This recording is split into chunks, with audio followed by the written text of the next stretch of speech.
क्या बात है, ये तो खुला हुआ है।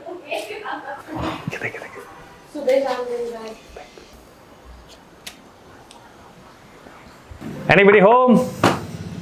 हाय हाय। क्या बात है, क्या बात है। कैसे आप? बहुत बढ़िया, बहुत बढ़िया। कैसे? हाय। बढ़िया। हाय भाई। बढ़िया बढ़िया। तो हम लोग कहाँ शूट करने वाले हैं? हम अंदर। बट ये बैरिकेडिंग क्यों है? ये एक्चुअली कुछ लोग ऐसे होते हैं जिनको डॉग्स नहीं पसंद होते। अब घर में डॉग्स है तो ये तो डॉग्स का घर है, तो ये उन लोगों के लिए बैरिकेडिंग है कि आप इतने ही एरिया में रह सकते हो। घर एक्चुअली डॉग्स का है तो डॉग्स पूरे घर में रहेंगे, आप इस एरिया में। हाँ, तो ये उन लोगों के लिए बैरिकेडिंग बैरिकेडिंग है कि हाँ, अगर आपको नहीं पसंद तो यू सिट हियर। बट हम जा सकते हैं ना उसके बिल्कुल, लिए? बिल्कुल। Okay okay, come on. तो मैं आपको एक चीज़ बताता हूँ कि जब मैं आज से आई थिंक 2019 में जब मैं पहली बार यहाँ आया था, मुझे इस पर्टिकुलर सेटअप ने बहुत ज़्यादा फैसिनेट किया था। You have never seen a table, a dining table this small. The idea is कि डॉग्स फ्रेंडली होम कैसे होते हैं, वो चीज़ उसकी एक झलक आपको मिलती है। तो आज हम जितना भी बात करेंगे पॉडकास्ट पे, you know, about whatever the controversy which is going on, और whether you are a dog lover और नॉट, आप पेट हैं आपके घर पे या नहीं है, ये पॉडकास्ट आपको बहुत सारा इंसाइट देगा about the world which is, you know, how humans can को हैबिटेट विद डॉग्स। तो हम इस सब के बारे में बात करेंगे और लेट्स डू इट। अगस्त 11 को जब वो फैसला आता है, सुप्रीम कोर्ट बोलते हैं कि जितने भी दिल्ली एनसीआर में स्ट्रे डॉग्स हैं, इन सबको उठा के हमें एक शेल्टर में डालना होगा। मैंने हिस्ट्री में इस तरीके का जन आंदोलन सड़क के कुत्तों के लिए न कभी देखा है और ना मैंने कभी सोचा था कि ऐसा हो सकता है। कि यार ठीक है, एक बंदा जिसको पसंद आते हैं, जो बहुत प्यार करता है, जो अपने घर में पालता है चीज़ें, एक है जिसको डर लगता है या वो नहीं करता है। आप 3000 शेल्टर बनाने की बात करते हैं, आप 30 स्टरलाइजेशन सेंटर एक शहर में नहीं दे सकते? तो कोई भी एजेंसी ये क्यों चाहेगी वो प्रॉपर वे में नसबंदी कर दे और उसका काम आगे चल के खत्म हो जाए? करती 5 है, बताती 50 है। क्या वाकई में स्ट्रे डॉग्स और इंसान एक साथ रह नहीं सकते एक कम्युनिटी में? स्ट्रीट सेफ है तो कहीं ना कहीं वो रात में रहने वाली कम्युनिटी डॉग्स की वजह से ही है। टिंडर प्रोफाइल में लिखा है डॉग लवर, तो मैच होने के चांसेस बढ़ जाते हैं। माय गॉड, कितना क्यूट है। हाँ, जिसका कुत्ता क्यूट है वो भी क्यूट ही होगा। कुत्ते बेचना लीगल है? और ये अपनी आंखों के सामने रोज मरता हुआ केसेस देख रहे हैं। किसी डॉग को किसी इंसान ने मार दिया, किसी की आंखें निकाल ली, किसी के मुंह में फटाके डाल के फोड़ दिए, किसी की पूंछ में फटाके लगा दिए, किसी छोटे छोटे पप्पीज को पेट्रोल पिला दिया, सिर्फ just for the fun.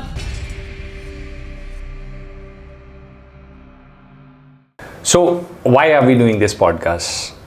One of the biggest reason is that you know, I truly want to understand कि क्या चल रहा है। अगस्त 11 को जब वो फैसला आता है, सुप्रीम कोर्ट बोलते हैं कि जितने भी दिल्ली एनसीआर में स्ट्रे डॉग्स हैं, इन सबको उठा के हमें एक शेल्टर में डालना होगा। ठीक है, रीज़न बहुत सारे ऐसे केसेस हैं जो आ रहे हैं। My position on this is that I don't know like कि क्या ये कितना सही है, क्या कुछ है। लेकिन कुछ दिन बाद कोर्ट को ही रियलाइज़ होता है, बहुत सारे एक्टिविस्ट और इन सब के थ्रू जितने भी एनिमल राइट एक्टिविस्ट हैं या जनरल पॉपुलेशन है, सब ने ये रियलाइज़ किया कि यार ये फैसला बहुत ज़्यादा हार्श है, इसमें कुछ तो गड़बड़ियाँ हैं। तो उन्होंने अपना फैसला उसको बदला और उन्होंने कहा कि अब हम ऐसा करेंगे कि जो मेजर हो सकते हैं लिए जा सकते हैं, ताकि एनिमल्स पर्टिकुलरली डॉग्स और इंसान को हैबिटेट कर सकें, वो लिए जाएं। जिसमें स्टरलाइजेशन आ गया, जिसमें ये आ गया कि आइडेंटिफाइंग ऑफ अग्रेसिव और रैबिट डॉग्स, ये सब चीज़ें हुई। सो पहले तो हमें थोड़ा सा उस वर्डिक्ट के बारे में बताइए, वो क्या था और कैसे चीज़ें हुई। तो सुप्रीम कोर्ट ने जो वर्डिक्ट दिया था, उनका वर्डिक्ट क्लियरली ये स्टेट करता था, ये केस बहुत सालों से चल रहा था कोर्ट में रिगार्डिंग दिस स्ट्रे डॉग्स। 2024 में कोर्ट का एक जो फाइनल डिसीजन आया था वो था, उसमें कोर्ट ने अपहोल्ड किया था एनिमल बर्थ कंट्रोल लॉज को, जो अभी तक होता आया था। कोर्ट ने ये डायरेक्ट किया था कि आप वही लॉज अप्लाई होंगे और उनको अच्छी तरीके से इम्प्लीमेंटेशन उनका किया जाएगा। आई थिंक February 24 में ये सुप्रीम कोर्ट ने लॉ पास किया था और वो अग्रीड थे सब लोग कि हाँ ये हो रहा है। बट उसके बाद कुछ ऐसे केसेस हुए, कुछ ऐसी घटनाएं हुई और मीडिया हाउसेस ने लगातार ऐसे केसेस रिपोर्ट किए जिसमें से कई केसेस मैं आपको बता दूं कि फेक थे। एंड सारे केसेस फेक नहीं थे, there were real cases, but कुछ केसेस फेक थे जहाँ पे ये प्रमाण ही नहीं है कि जो मौत हुई हो रेबिस से हुई है। ऐसा ही एक 4 साल की बच्ची का केस था जिसमें बच्ची की जान चली गई है, लेकिन उसमें भी रेबीज़ का प्रमाण नहीं है।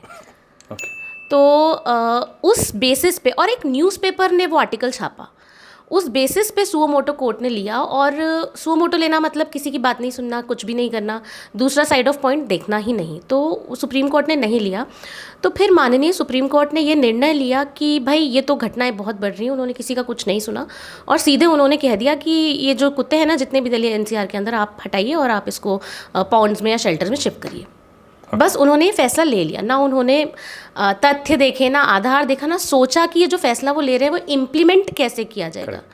आई थिंक उसका इम्प्लीमेंटेशन में भी बहुत बड़ा इशू है ना, कि इतना बड़ा इंफ्रास्ट्रक्चर कहाँ से लाओगे। इसीलिए मुझे लगता है शायद in the history of India पहली बार मैं एनिमल वेलफेयर में हूँ 12 साल से, मैंने हिस्ट्री में इस तरीके का जन आंदोलन सड़क के कुत्तों के लिए न कभी देखा है और ना मैंने कभी सोचा था कि ऐसा हो सकता है। क्योंकि हर फील्ड की तरह एनिमल वेलफेयर में भी बहुत डिफरेंसेस हैं। कोई किसी को पसंद करता है, कोई नहीं करता, किसी की किसी से बन रही, किसी की आइडियोलॉजी मैच हो रही है, नहीं हो रही है। लेकिन उसके बावजूद ये सब कुछ भूल के नॉर्मल पब्लिक, नॉर्मल लोग, और अच्छा मैं आपको बता दूं, इसमें सिर्फ एनिमल राइट एक्टिविस्ट या फीडर नहीं थे, इसमें नॉर्मल पब्लिक का भी इन्वॉल्वमेंट था। वो लोग जो कुछ न्यूट्रल लोग हैं, जो साइंटिफिकली चीज़ों को समझते हैं, वो लोग भी सड़कों पे उतरे। इतना बड़ा जन आंदोलन इस देश ने जानवरों के लिए कभी नहीं देखा। थोड़ी देर के लिए हम इमेजिन करते हैं कि अगर हम ऐसा करेंगे तो इसका रिस्क क्या है, कि अगर हम कुत्तों को बिल्कुल अपने स्ट्रीट डॉग फ्री हो जाए, और कल्चरली इसके क्या इम्प्लीकेशन है। बिकॉज हम तो देखते हैं कि हमारे कल्चर में, like I come from a farm culture, जहाँ पे डॉग्स आर द वेरी, मतलब कोहैबिटेंट्स हैं। हम लोग एक कम्युनिटी, एक ही जगह पे हम लोग साथ में ही रहते हैं।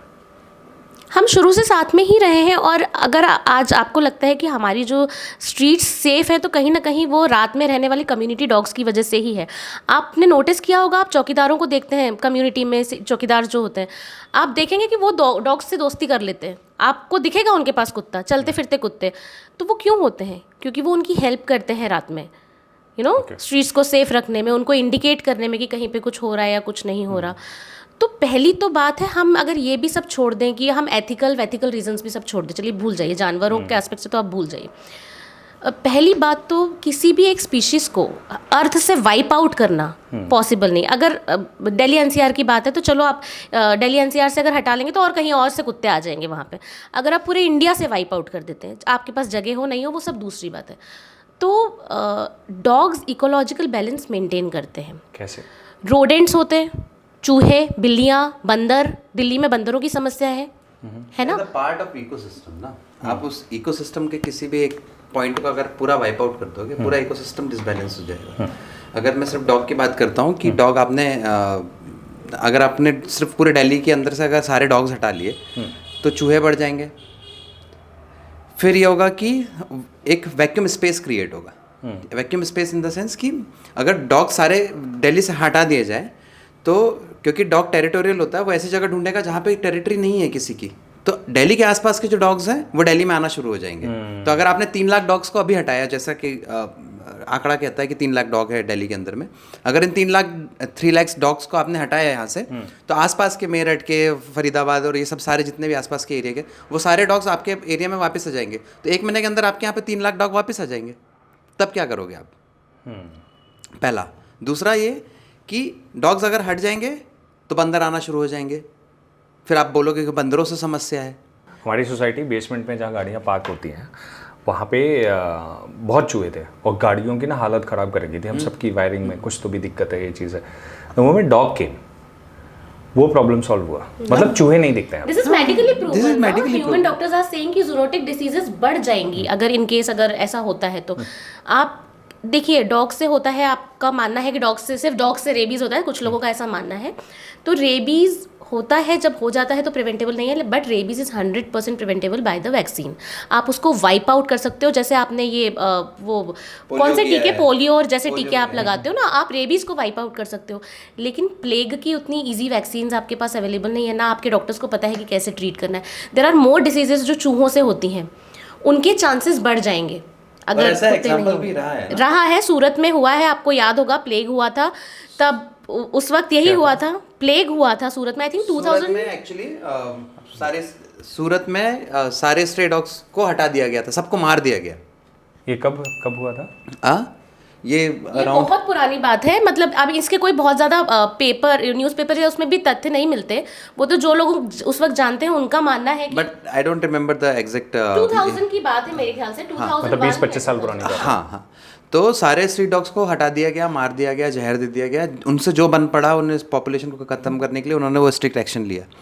लेकिन फिर वहाँ पे चूहों की तादाद फैली, चूहे बढ़े, उस शहर में प्लेग हुआ, फिर वो लोगों ने प्लेग के लिए प्रोसेस किया। This is a very famous incident. एक बार प्लेग एक ही बार ऐसा हुआ है जो इंडिया में फैला है, और वो सूरत से फैला था, सूरत में स्टार्ट हुआ था। और उस टाइम ये सब नहीं पता था, ये नहीं पता था कि इस वजह से हुआ है, लेकिन जानकारों का कहना है कि अचानक से कुत्तों की जनसंख्या कम होने की वजह से और चूहों की अचानक से इंक्रीज होने की वजह से प्लेग फैला था। इसका एंड एक- प्लेग इज नॉट ट्रीटेबल। इसका एक अभी का रिसेंट का एग्जांपल है, चाइना में चिड़िया, छोटी चिड़िया, जो क्या बोलते हैं, बहुत सारी चिड़िया, बहुत चिड़िया हो गई थी चाइना के अंदर में। तो चाइना वालों ने क्या किया, सारी चिड़ियाओं को भगाने के लिए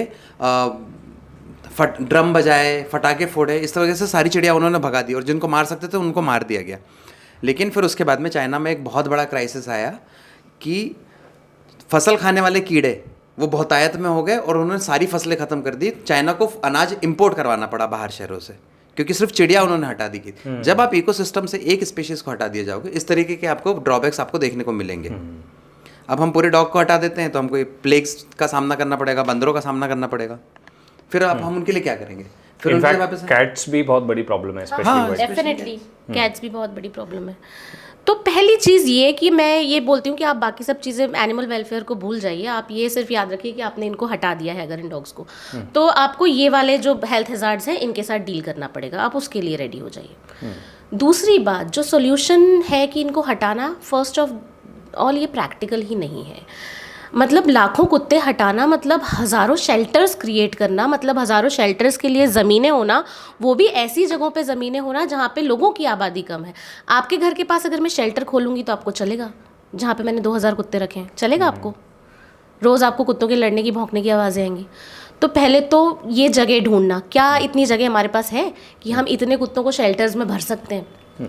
3 लाख डॉग्स को अगर हटा दिया जाएगा तो कम से कम हमें 3000 शेल्टर प्रिपेयर करने पड़ेंगे। 3000 शेल्टर के लिए कम से कम हमको 1500 एकड़ ज़मीन चाहिए होगी, और 1500 एकड़ ज़मीन ऐसे रिमोट एरिया में लाना जहाँ पे कोई ह्यूमंस का इन्वॉल्वमेंट नहीं है। ये ज़मीन आप, वो भी दिल्ली जैसी जगह पे, आप कैसे पॉसिबल करोगे? पहली बात। दूसरी बात, गवर्नमेंट ये बोल रही थी उसमें कि CCTV लगाए जाएंगे, लोगों को एम्प्लॉयमेंट दिया जाएगा, उनकी केयर टेकिंग की जाएगी, उनका मेडिकल फैसिलिटी, ये सब किया जाएगा। इसके लिए भी हज़ारों करोड़ों रुपए खर्चा होगा। यह पैसा आएगा कहाँ से?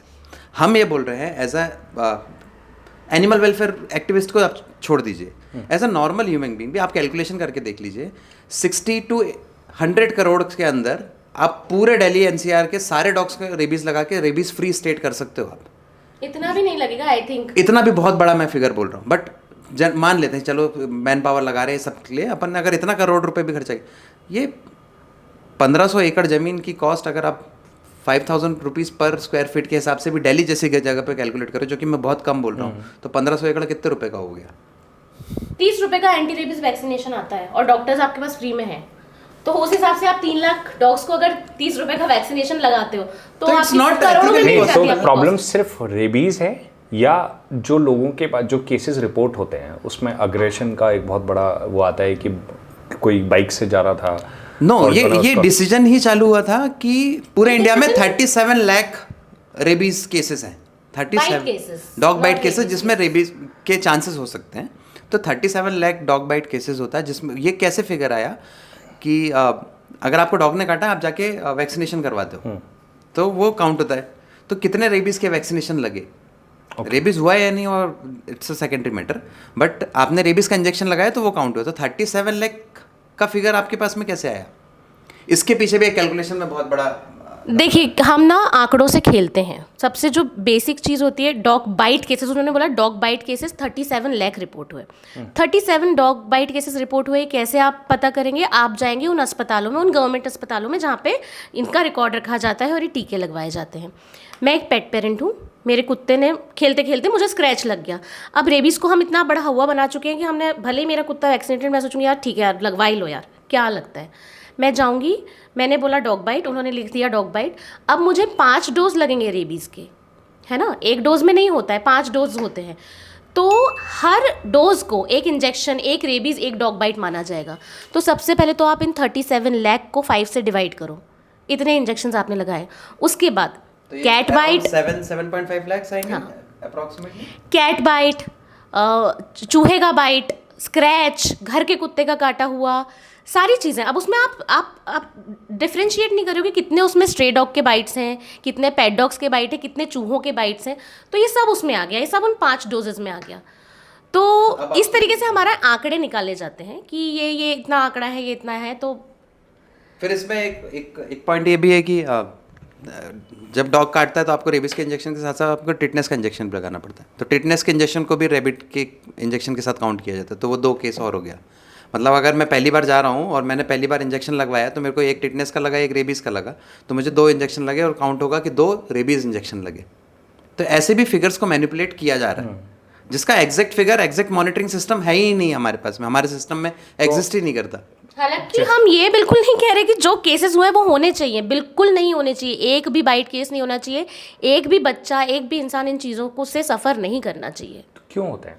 जैसे मैं आपको अपना पर्सनल एग्जांपल दूँ। कई बार एक चीज़ है कि मैं अपने स्टूडियो से घर जा रहा था, I was walking down the lane and एक डॉग आया, उसने मेरा पैर पकड़ लिया।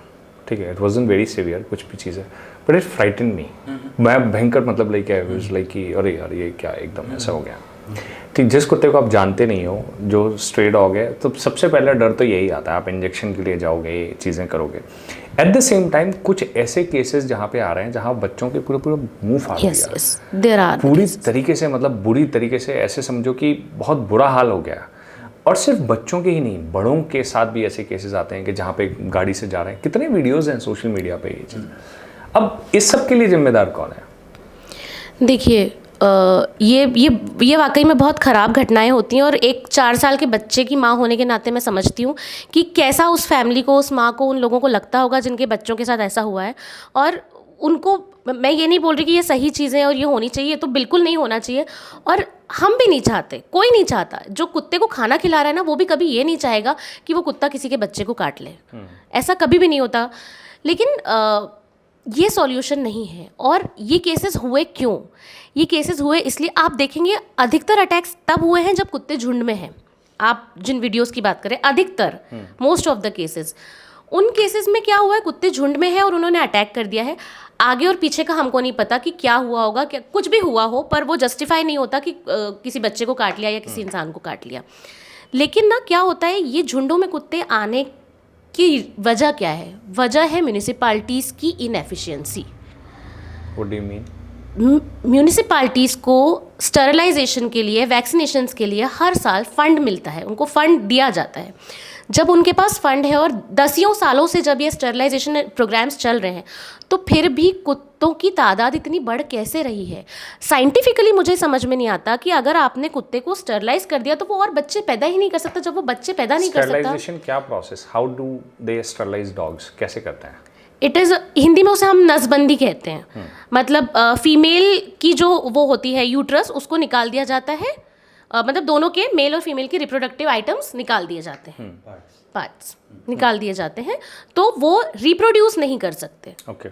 उसके दूसरे भी बहुत सारे फ़ायदे, उससे एग्रेशन डॉग्स का कम होता है, और इसी को बोलते हैं ABC rule, animal birth control. अगर हमने उनका बर्थ कंट्रोल कर दिया तो हम बाइट केसेस बहुत हद तक कंट्रोल कर सकते हैं। That is also linked with aggression. Yes, there are 3 major reasons of dog bite. 3 major reasons. देखो, इंडिया में हर गली, हर कूचे, हर कोने में कुत्ते हैं।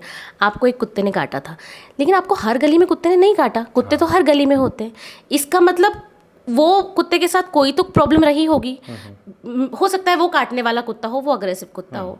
लेकिन जो 3 मेजर रीजंस होते हैं बाइट केसेस का, वो ये होते हैं। एक तो तब होता है ऐसा जब कोई फीमेल हीट पे आती है। वो फीमेल जब हीट पे आती है तो मेल्स उसके साथ मेट करने के लिए आते हैं। उस बीच उन लोगों के बीच फाइट होती है कि कौन मेट करेगा।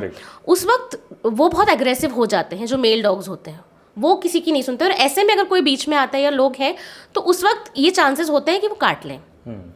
दूसरे केसेस तब होते हैं जब कोई फीमेल बच्चे देती है, तो वो फीमेल ओवर प्रोटेक्टिव हो जाती है एज अ मदर। और तीसरा बाइट तब होने के चांसेस होते हैं जब कोई कुत्ता अपनी लोकेलिटी से रीलोकेट हो जाता है, तो उसको पता नहीं होता है कि खाना कहाँ से लेना है, पानी कहाँ से लेना है, और जो उस टेरिटरी के दूसरे कुत्ते हैं वो उसको वहाँ पे रहने नहीं देते, तब वो इरिटेशन और अग्रेशन में बाइट करता है। तो ये तीनों ही प्रॉब्लम्स ABC के थ्रू सॉल्व कर की जा सकती है। अगर कुत्ते की नसबंदी हो गई है तो वो ऑब्वियसली फीमेल कुत्ते बच्चे नहीं देगी, मेल कुत्तों को हीट वाली डॉग्स के लिए वो आएंगे नहीं मेट करने के लिए, और रिलोकेशन होगा नहीं, आप सही जगह छोड़ोगे तो वो डेफिनेटली तीनों चीज़ें कवर होती हैं। यार्ड्स का एक एरिया है जहाँ पे पहले 100 कुत्ते रहते थे, आपने पॉपुलेशन कंट्रोल करी और फिर डॉग अपनी मौत खुद ही मर जाएगा इन फ्यूचर, नए कुत्ते पैदा नहीं हो रहे और पुराने वाले उनकी डेथ होती जा रही है। तो एक टाइम ये होगा ना कि जहाँ पे 100 स्क्वायर फीट के एरिया में, 100 स्क्वायर यार्ड के एरिया में जहाँ पे अगर 100 कुत्ते थे, धीरे धीरे वहाँ पे 10 बचेंगे, तो 10 अपना अपना एरिया डिवाइड कर लेंगे, कोई अपने एरिया में एक दूसरे के एरिया में घुसेगा नहीं। जब घुसेगा नहीं तो लड़ाइयाँ कम होगी, एग्रेशन कम होगा, तो ह्यूमंस को भी कम नुकसान होगा।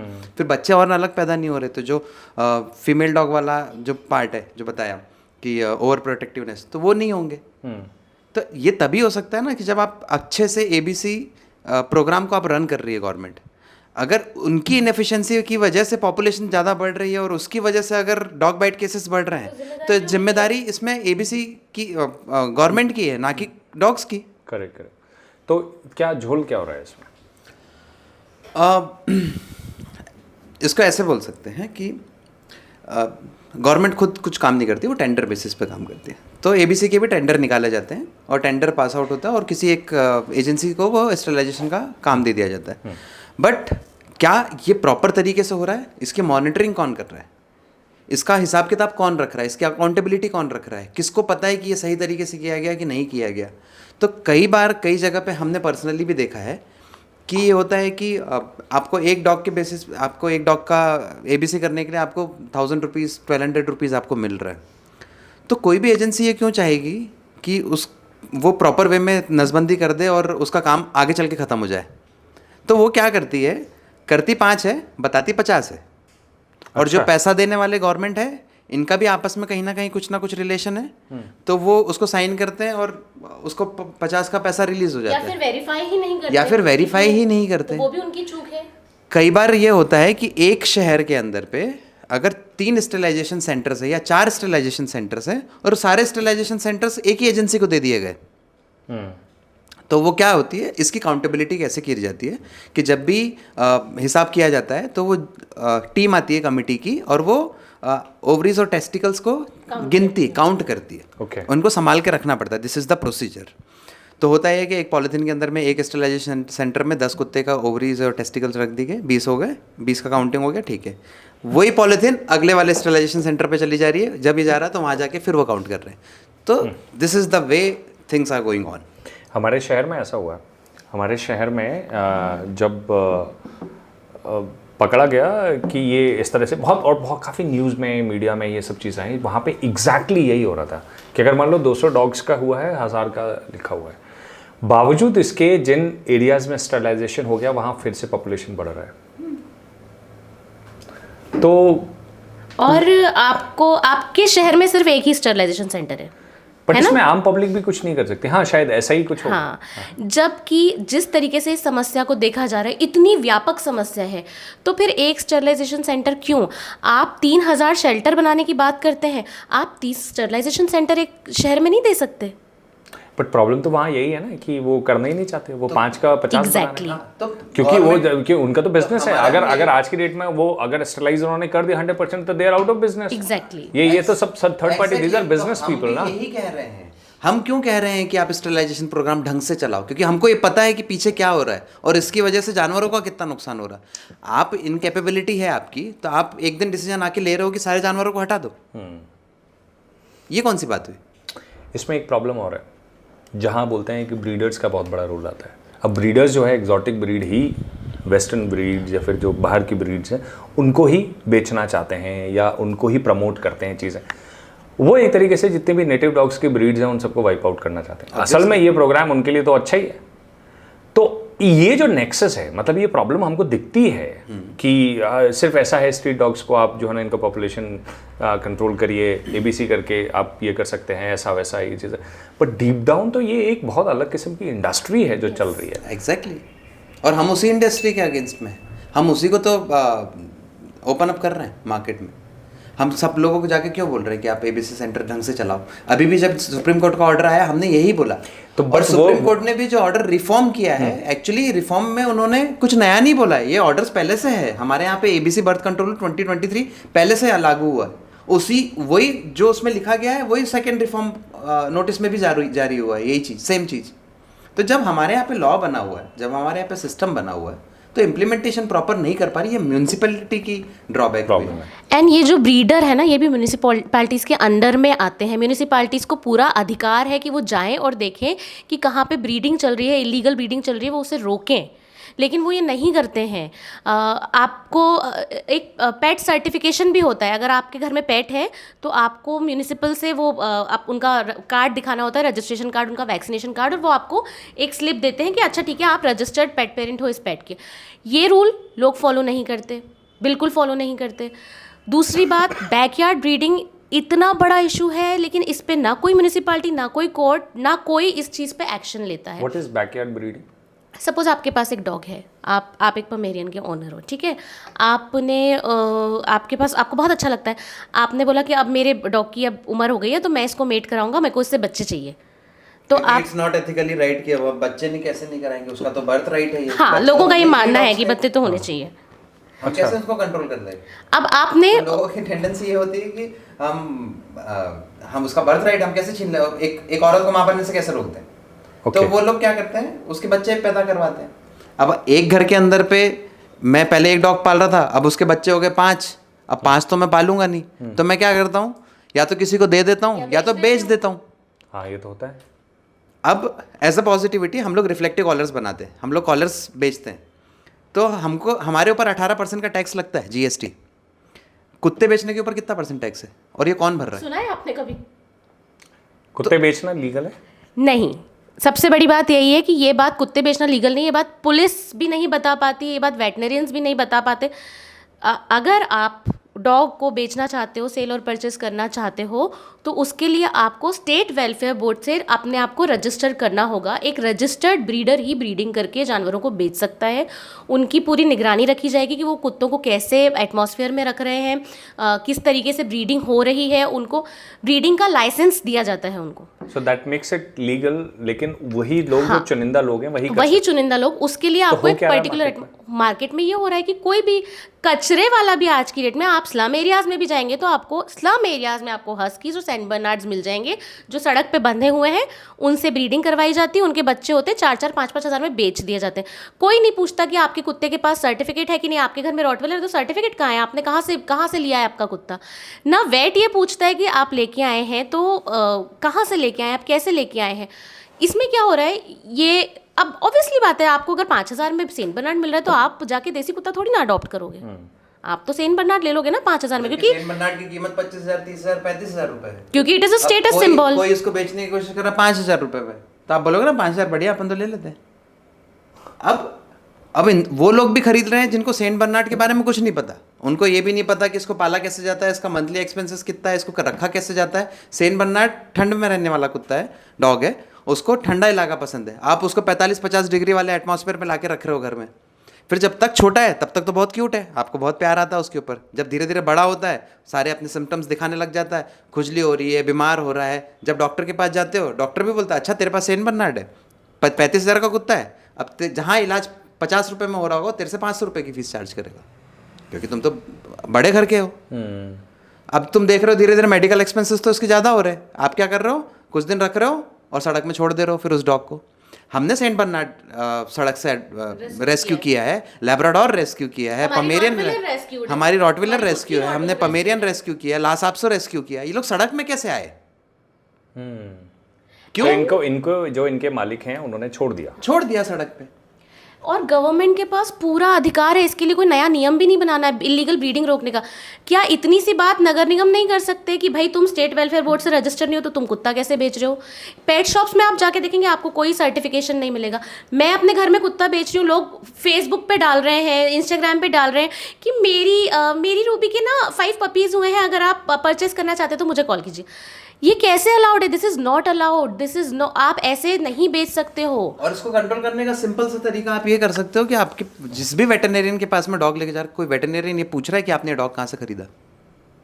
There are no rules, they are not. अगर वेटरनेरियन ये पूछने लग जाए कि आप मेरे को पहले खरीदने का सर्टिफिकेट दिखाओ, उसके बाद में मैं आपका इलाज करूंगा, सारे इलीगल तरीके से खरीदना बंद कर देंगे। इनफैक्ट हमारे वेट्स ये भी नहीं बोलते हैं कि ये गलत चीज़ है। आप जाओगे, आप कभी किसी वेट के पास जाना, बोलना कि अरे मेरी ना 2 साल की डॉग है सर, उसको मेरे को ब्रीडिंग करानी है, तो बोलेंगे अच्छा ठीक है मैं देखता हूँ, मेरा कोई पेशेंट होगा तो मैं आपको बता देता हूँ।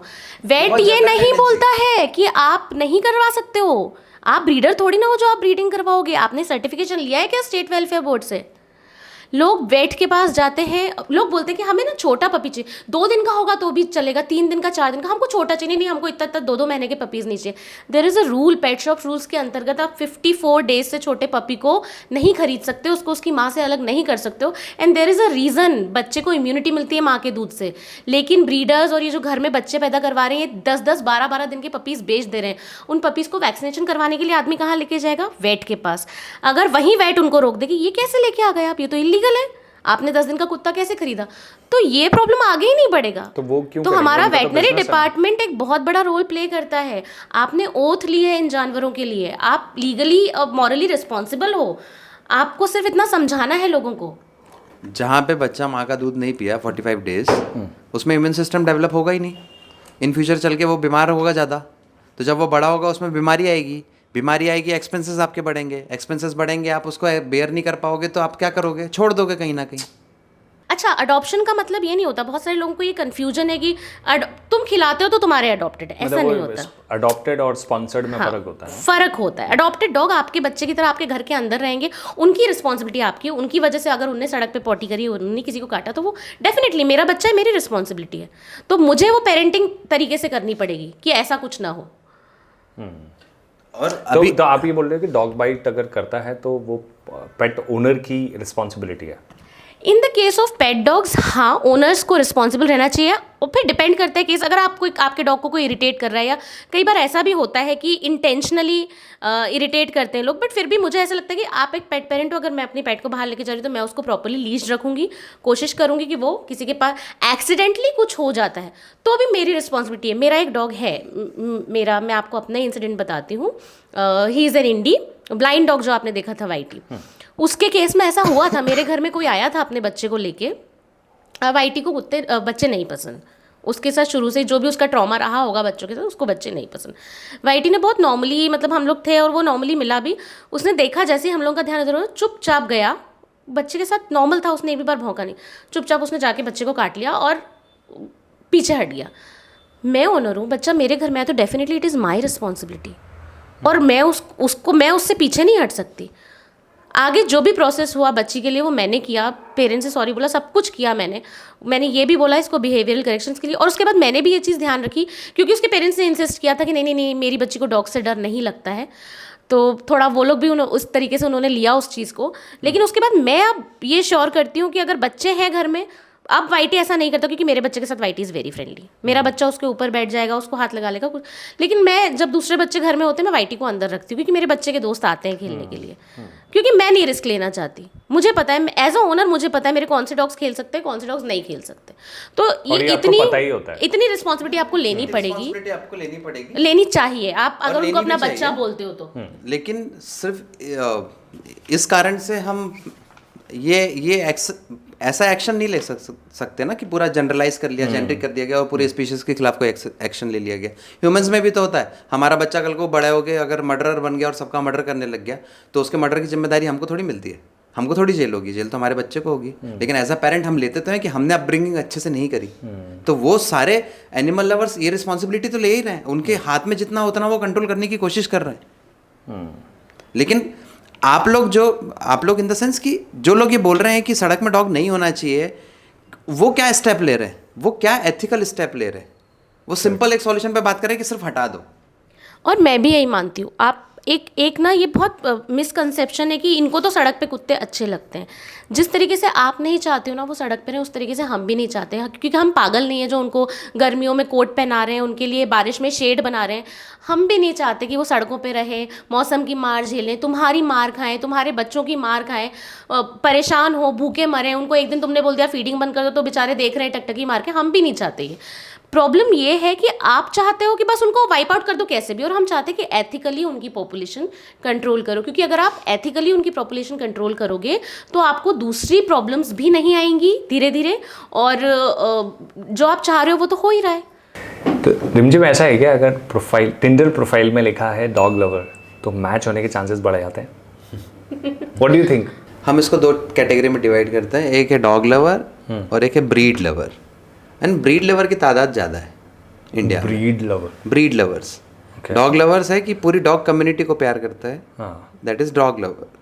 ब्रीड लवर्स में मुझे स्पेसिफिक ब्रीड चाहिए, मैं रॉटविलर पसंद करता हूँ, मैं पोमेरियन में जर्मन शेफर्ड, हस्की, ये तो ये सब ब्रीड लवर्स है। इनको घर के अंदर ब्रीड्स चाहिए बट सड़क में डॉग नहीं पसंद, सड़क में डॉग ही नहीं चाहिए। Okay, so we are not saying that कि ये एनिमल लवर है, हम उनको ऐसे क्लासिफाइड कर देते हैं कि ये ब्रीड लवर है। हाँ, but everyone is not same, but in generic, in majority की बात कर रहा हूँ। तो टिंडर प्रोफाइल पे कैसे उसका फायदा मिल रहा है भाई? क्यों कि आप माय गॉड कितना क्यूट है। हाँ, तो जिसका कुत्ता क्यूट है उस वो भी क्यूट ही होगा। इट्स अ परसेप्शन कि ठीक है उसने अपने डॉग को कितने अच्छे से रखा है, कितने प्यार से रखा, और डॉग से इतना प्यार कर सकता है तो इंसानों से कितना करेगा? इंसानों से तो कितना ही करेगा। That's फिर a very इवेंचुअली आगे चल के कर ही लेता है उसको। मतलब so in a way dogs are helping to boost your romantic life, है ना? Yes, definitely. So having a dog makes you more romantic. Yeah, you can say that. It's a देखिए, हर चीज़ के लिए सोशल प्रूफ चाहिए। अब आप ज़्यादा romantic हो या नहीं हो, या आप ज़्यादा केयरिंग हो या नहीं हो, कैसे पता करेगा आदमी? अगर आपने कुत्ता अच्छे से रखा है तो डेफिनेटली आप केयरिंग आदमी हो। जो जानवर के लिए इतना सोच रहा कल को मेरे लिए ज़रूर सोचेगा। इट्स अ माइंड सेट, वैसे काम करता है। थोड़ी देर के लिए एक चीज़ ये देखते हैं कि जैसे जिस भी तरह की केसेस हम देखते हैं रेबीज़ के, there was a very famous case of national athlete, ठीक है? उसने एक पपी को रेस्क्यू करने के लिए पपी को रेस्क्यू किया, और वो आन फान में जो भी उसको दांत लग गया या जैसे भी चीज़ है, उसे समझ में नहीं आया कि शायद बोला मैं यार, मैं तो हेल्दी बंदा हूँ, मेरे को क्या दिक्कत होगी? कोई दिक्कत नहीं। उसने शायद प्रिकॉशंस नहीं लिए, रेबीज़ का इंजेक्शन नहीं लिया, and the video surface through out the social media जहाँ पे he died because of the rabies, he got rabies. ऐसे एक नहीं, बहुत सारे ऐसे केसेस आते हैं हमारे पास, आए दिन बहुत सारी चीज़ें आती हैं। ये तो एक वो पार्ट है जब हम देखते हैं वो पिटबुल वाला जो केस था, ठीक है, राइट, जो लखनऊ में पूरे मीडिया में कितना बुरी तरीके से छाया रहा है कि पिटबुल जब आप अपने घर में लाते हो तो क्या चीज़ हो सकती है। उस इंसान, वो पिटबुल की कहानी कुछ ऐसी जो मीडिया में आपने, आई एम श्योर कि आपने भी पढ़ा होगा, देखा होगा, उस केस को फॉलो किया होगा कि उसकी माँ के ऊपर उसने हमला किया एंड शी डाइड देयर। तो जब आप इस तरह की चीज़ें देखते हो तो क्या लगता है, मतलब आपको कि you know what do you think?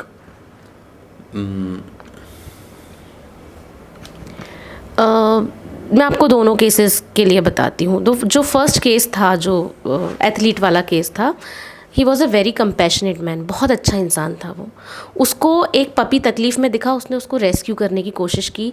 Unfortunately उस पपी को रेबीज़ था, और उसका जो भी बाइट मार्क लग गया, जो भी उसको लग गया, तो उसको रेबीज़ हो गया।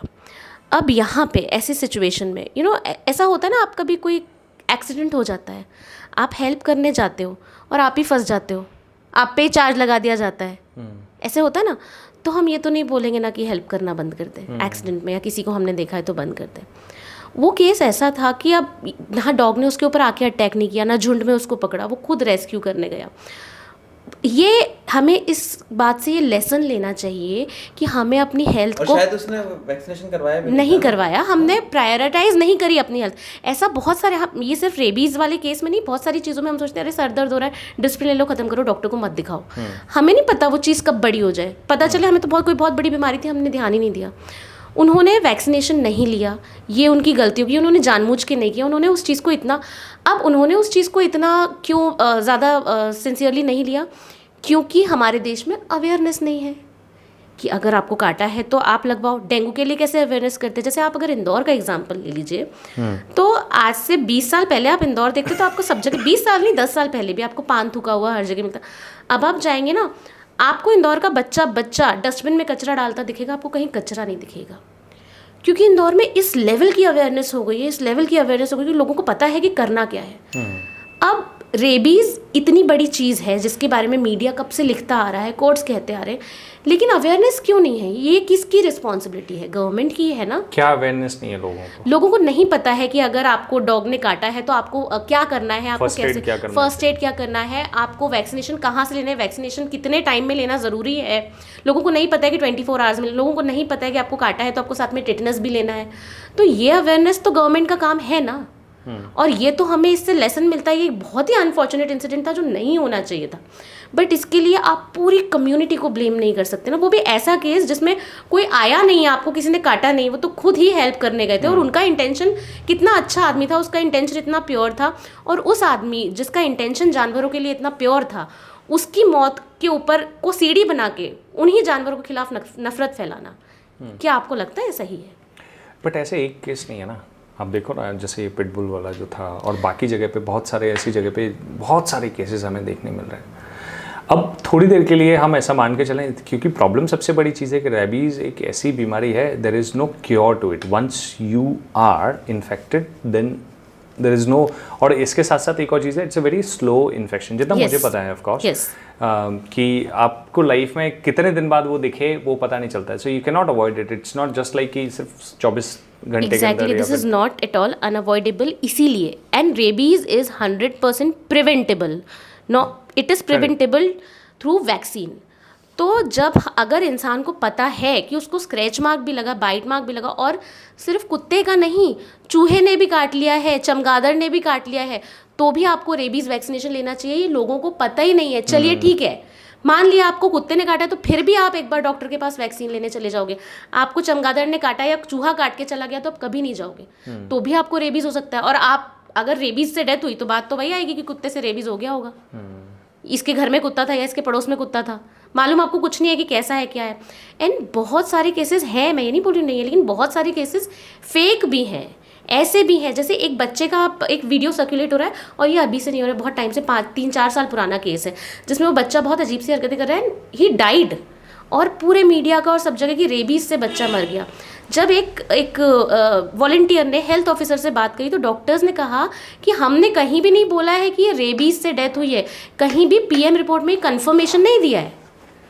आप कह रहे हैं कि बहुत बार ये जो केसेस हैं वो प्रॉपर्ली रिपोर्ट नहीं होते, और मीडिया में सिर्फ 1-2 चीज़ों को लेकर हाईलाइट बनाया जाता है। हाँ, और मीडिया का इतने टाइम में हम ये देख रहे हैं कि मीडिया का बहुत बायस्ड रिपोर्टिंग रहा है। उन्होंने स्ट्रीट डॉग्स को हमेशा एक विलन की तरह ही दिखाने की कोशिश करी है। जनरली आप उठा के देख लो, जैसे आपके पास में केसेस हैं कि डॉग बाइट के इतने केसेस हुए, रेबीज़ के इतने केसेस हुए, यहाँ पे इस बच्ची को काट लिया, ये सब सारे इंसिडेंट मीडिया रिपोर्ट करता है।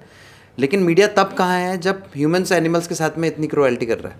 हज़ारों केसेस आपको सोशल मीडिया पे मिल जाएंगे। Sexual abuse case, sexual case हो रहा है रोज, एक सेक्सुअल अब्यूज विद एनिमल्स।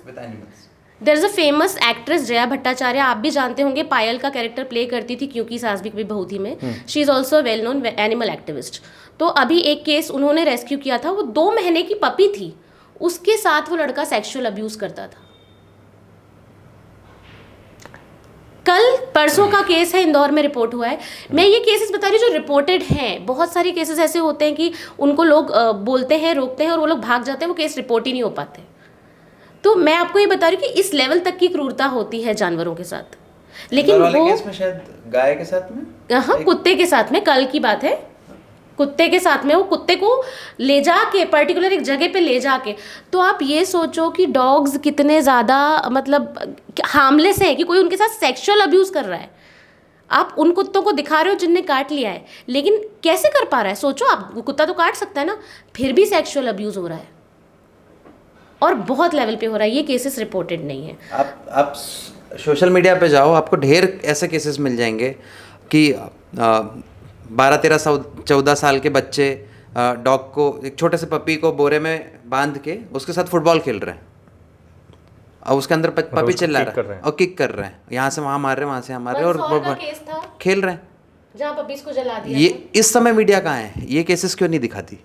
ऐसे और कौन सी चीज़ें आप बात कर रहे थे? ऐसे कौन से और केसेस आपको देखने मंदसौर का एक केस था जहाँ पे बच्चों ने पपीज को, छोटे पपीज को शायद कचरा जल रहे थे कुछ, तो उस कचरे के ढेर में फेंक दिया था।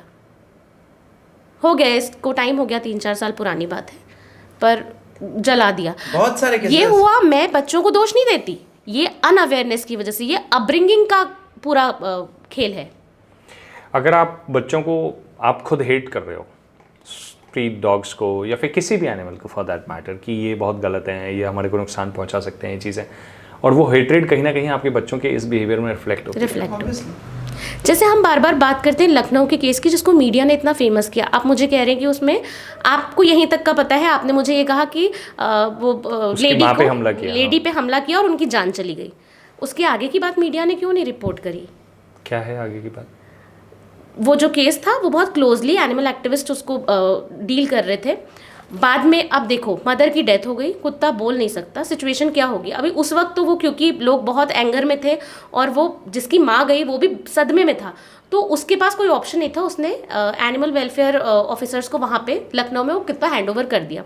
यही प्रोटोकॉल होता है, कोई एग्रेसिव डॉग है तो उसका यही तरीका होता है, उसको ले जाके आइसोलेशन में रखा जाता है, ये देखा जाता है कि रेबीज़ के सिम्टम्स हैं या नहीं, उसका बिहेवियर कैसा है, उसको ले जाया गया, उसको रखा गया, and the dog was very friendly. वहाँ पे कंपाउंडर्स के साथ खेलती थी, डॉक्टर्स के साथ खेलती थी, उसने zero sign of aggression show किया 7 दिनों में। उसने कोई साइन ऑफ अग्रेशन ही नहीं शो किया। अब डॉक्टर्स के साथ और एनिमल एक्टिविस्ट के साथ मिलके एक सीन रिक्रिएशन करने की कोशिश की गई, जिसमें ये समझ में आया कि शायद वो ओल्ड लेडी थी, लड़का उनका जिम जाता था, 4 बजे सुबह निकल जाता था, वो शायद गिर गई, गलती से उनका पैर लग गया डॉग को, तो रिफ्लेक्स रिएक्शन होता है, मेरे पास भी पेट्स ऐसा होता है कई बार कि वो एकदम से उसने बाइट किया होगा या जो भी किया होगा, उसने दांत लगाया होगा, दांत लगा के उसको समझ में आ गया होगा। अब वो खुला पोर्शन था, लोग, क्योंकि लोगों का कहना है कि लोग छत पे थे, ऐसा कहना है, जो रिपोर्टिंग जिन न्यूज़पेपर्स ने की उन्होंने कहा 100 से 150 लोगों की भीड़ ऊपर थी और लोग चिल्ला रहे थे। लेडी को बचाने के लिए लोगों ने पत्थर फेंकने शुरू किए। अब जब पत्थर फेंके तो वो अपनी मदर के लिए प्रोटेक्टिव होके उनको पकड़ के खींचने लगी। उस खींचने में और बाइट मार्क आ गया और खून बहने लगा। अब आप मुझे सोचिए, वो जानवर है, 100-150 लोग पत्थर फेंक रहे हैं, किसी ने एम्बुलेंस को कॉल नहीं किया, पुलिस को फ़ोन कर रहे हैं, उसको फ़ोन कर रहे हैं, लेकिन किसी ने एम्बुलेंस को कॉल नहीं किया। और दूसरा जो मैं ये बता रही हूँ, जो लोग कह रहे हैं, बहुत सारे लोगों का, प्रत्यक्षदर्शियों का कहना है, ऐसा लिखा था न्यूज़पेपर में, कि कुत्ता बूढ़ी औरत को नोच नोच के खाता रहा। मुझे वो प्रत्यक्षदर्शी जो 100 से भी अधिक संख्या में थे, आज की डेट में एक सड़ी सी चीज़ होती है तो आप सबसे पहला काम करते हो, मोबाइल निकालते हो और वीडियो बना लेते हो। एक भी प्रत्यक्षदर्शी के पास उस चीज़ का वीडियो नहीं था कि वो नोच नोच के कुत्ता खा रहा है। एंड फिर उसके बाद जब वो लेके गए उनको, तो उनको सबसे पहले जब हॉस्पिटल में ले जाया गया तो हॉस्पिटल में ये बोला गया कि नहीं नहीं, ये इस हॉस्पिटल में नहीं है, तो रेबीज़ केस है शायद, तो आप इसको दूसरे हॉस्पिटल में रेफ़र करो। 2 घंटे 80 साल की महिला एक हॉस्पिटल से दूसरे हॉस्पिटल तक ले जाती जाई गई। किसी ने वहाँ पे फर्स्ट एड देने की और खून रोकने की कोशिश नहीं की। तो उनकी जो डेथ हुई, वो उनकी डेथ हुई ब्लड लॉस की वजह से, जो उनके इलाज में देरी हुई उसकी वजह से। इतना बड़ा इंसिडेंट हो गया। लखनऊ जैसी जगह पे क्या वहाँ पे इतने क्वालिफाइड डॉक्टर्स नहीं थे? उनको 2 घंटे इधर से उधर रेफर किया जाता रहा। क्या तुरंत उनको अटेंड नहीं किया जा सकता था? क्या फर्स्ट एड की कोई हॉस्पिटल उनको नहीं दे सकता था? और ये सारे इंसिडेंट मीडिया साइड से कभी देखने को नहीं मिलते। और फिर ये आगे की कहानी मीडिया ने क्यों नहीं कवर करी? डेथ का रीजन ना डॉग बाइट था ना रेबीज था। According to PM report, death का रीजन लॉस ऑफ ब्लड था। तो इस तरीके के जो वो होते हैं, और उसके बाद में वो डॉग को, अब सोशल प्रेशर की वजह से वो लड़का तो नहीं रख सकता था, वो डॉग अब जिस फैमिली में अडॉप्ट हुई है उस फैमिली में बच्चे हैं, बूढ़े हैं, सब हैं। और आप बिलीव नहीं करेंगे, उस डॉग के अडॉप्शन के लिए देश से नहीं दुनिया भर से इतनी एप्लीकेशंस आई, क्योंकि जो लोग जानवरों का बिहेवियर जानते हैं, जो लोग जानवरों को जानते हैं और समझते हैं, वो ये चीज़ समझ गए थे कि नहीं, ऐसा नहीं हो सकता, इट इज़ नॉट पॉसिबल कि इतने साल से साथ में रह रही थी और इतने साल से सब कुछ था और एक दिन उसने ऐसे अटैक कर दिया। And we have no proof of the attack का प्रूफ नहीं है, बाइट है, बाइट मार्क्स है, और एक बाइट मार्क छोटा और एक बाइट मार्क समझ में आ रहा है कि खींचा गया बाइट मार्क है, जैसे उसने खींचा हो पकड़ के। तो इसको आप क्या बोलोगे? तो this is the kind of reporting. अब मुझे लगता है रिपोर्टिंग हुई है तो पूरी होनी चाहिए ना। अभी भी लेटेस्ट जैसे अभी सुप्रीम कोर्ट का अभी ऑर्डर रिफॉर्म हुआ है, उसमें भी सुप्रीम कोर्ट ने ये कहा है कि सड़क पे डॉग फीडिंग बंद होगी, लेकिन प्रॉपर प्लेस बनाई जाएगी जहाँ पे डॉग फीडिंग एरिया डिसाइड किया जाएगा, वहाँ पे डॉग फीडिंग होगी। लेकिन मीडिया में सिर्फ ये न्यूज़ आ रही है कि डॉग फीडिंग सड़क पे बंद। बहुत सारे मीडिया हाउसेस सिर्फ इतनी न्यूज़ पब्लिश कर रहे हैं, सिर्फ इतना ही ये चीज इतना ही दिखा रहे हैं कि dog Ban on public feeding. Ban on public feeding, ban on street पे डॉग फीडिंग बंद होगी, लेकिन एक हो गई, या फिर स्ट्रीट क्या बंद होगी, स्ट्रीट पे डॉग फीडिंग बंद होगी। तो वो बस उतनी एक लाइन को बड़ा पब्लिश करके दिखाया जा रहा है। और RWS के वो भी आ गए, अब सर्कुलर्स भी चालू हो गए कि फ्रॉम द 23 अगस्त इफेक्टिवली ये अब आज के बाद कोई भी यहाँ पे फीड नहीं कर सकता है। भाई तुम्हें ये बोला है उन्होंने कि तुम फीडिंग पॉइंट्स बनाओ, और अब जो कोर्ट ने बोला है, कोर्ट ने कहा है अब ये RWS की रिस्पॉन्सिबिलिटी है कि फीडिंग पॉइंट्स बनाए जाएं और फीडिंग पॉइंट्स पे प्रॉपरली लिखा जाए कि ये डॉग फीडिंग पॉइंट है। अब तो तुम्हें देने पड़ेंगे, म्यूनिसिपल्स को देने पड़ेंगे। ये कहीं नहीं बोला है कि भूखे जानवर को मत खिलाओ। तो आपको क्या लगता है क्या सही तरीका क्या होगा इस, अगर ये एक बहुत बड़ी प्रॉब्लम है जिसमें आप हर तरह की स्टोरीज आप देख रहे हो, जहाँ आप एनिमल क्रुएलिटी के वीडियोस भी आ रहे हैं और दूसरी तरफ ऐसे भी वीडियोस आ रहे हैं कि जहाँ इंसान को नुकसान हो रहा है चीज़ें। अब आप इस बात को किसी भी एंगल से तर्क देने की कोशिश करिए, लेकिन आदमी हमेशा ये सोचता है कि इंसान की जान की वैल्यू ज़्यादा है। अब कैसे हम साथ में एक साथ कैसे रह सकते हैं? जब आप अवेयरनेस की बात करते हो तो किन किन चीज़ों की अवेयरनेस होनी चाहिए? कैसे पता चले कि कोई डॉग अग्रेसिव है या नहीं है, कोई नुकसान पहुंचा सकता है कि नहीं? मुझे लगता है कि ये प्रॉब्लम ना ग्रास रूट लेवल से, आप घर से ही हम बच्चों को ये सिखाते हैं कि सड़क के कुत्ता दिखेगा तो आप श्श कर दो, पत्थर मार दो, डंडे से डराने की कोशिश करो। अगर हम इसको ग्रास रूट लेवल पे ही सुधारने की कोशिश करें, हमारे एजुकेशन सिस्टम पे ये चीज़ें क्या है कि जब हमको इसी कम्युनिटी एनिमल्स के साथ में रहना है और वो हमारी मजबूरी है कि हमको उनके साथ में रहना ही पड़ रहा है, तो इट्स बेटर ना कि ढंग से रहा जाए, उसको तरीके से रहा जाए। हम समझने की कोशिश करें। हम कुत्तों को तो पढ़ाई सिखा नहीं सकते, हम कुत्तों को तो स्कूल नहीं भेज सकते, लेकिन अगर हम उनको बचपन से ही ये सिखाने की कोशिश करें कि आपको सड़क के जानवरों के साथ में कैसे रहना है, और धीरे धीरे हम इसको प्यार का माहौल कन्वर्ट करें, हम स्ट्रीट एनिमल्स के साथ में अच्छे से रहने की कोशिश करें, उसका प्रॉपर ध्यान रखें, तो ऑब्वियसली वो इन फ्यूचर चल के एग्रेसिव नहीं होगा। शुरुआत करें, जैसे मैं मेरी बेटी को कैसे सिखाऊं? मैं को एक छोटा सा एग्जांपल देता हूँ। आपने जो मतलब जो डर वाली बात है, मुझ में तो है, मुझ में डेफिनेटली है। मैं किसी भी कुत्ते को पुचकार नहीं सकता, ठीक, और वो है मेरा मतलब लाइक ऐसा बिल्कुल प्राइमल ब्रेन मेरा एक्टिव हो जाता है जैसे ही चीज़ें फ्लाइट और फ्रीज में आ जाता हूँ मैं। और उसके पीछे ये वजह है कि एक बार मैं जा रहा था, मैं 10th क्लास में था और मैं साइकिल पे था, तो एक डॉग था जो मुझे हल्का सा ऐसा उसने लगा कि ये चीज़ें कर सकते, तो वैसे बैठा हुआ था, मैं साइड से साइकिल निकाल के तो मैं उतर गया और मैं चलने लगा। वो थोड़ी देर आराम से लेटा और आके उसने मेरा पैर दबा लिया। मुझे वो चीज़ बहुत ज़्यादा हुई। At the same time I see कि हमारे यहाँ ना बकरियाँ पाला करती थी, तो कोई बाहर से आया और वो बकरी के बच्चे को देखे बोले ये मेरे को काट खाएगी। वो लड़की भागे जा रही है, पूरे घर में उसने धमा चौकड़ी मचा दी, और वो बकरी का बच्चा भी उसके पीछे पीछे, छोटा सा मेमना, और वो घूम रहा है और ये सब चीज़ हो रही है। जिसके बारे में नहीं पता है उससे दो चीज़ें, हम अपने आप को प्रोटेक्ट करने की कोशिश करते हैं, हम डरते हैं कि चलो यार हम अपने आप को बचाएं इस चीज़ को।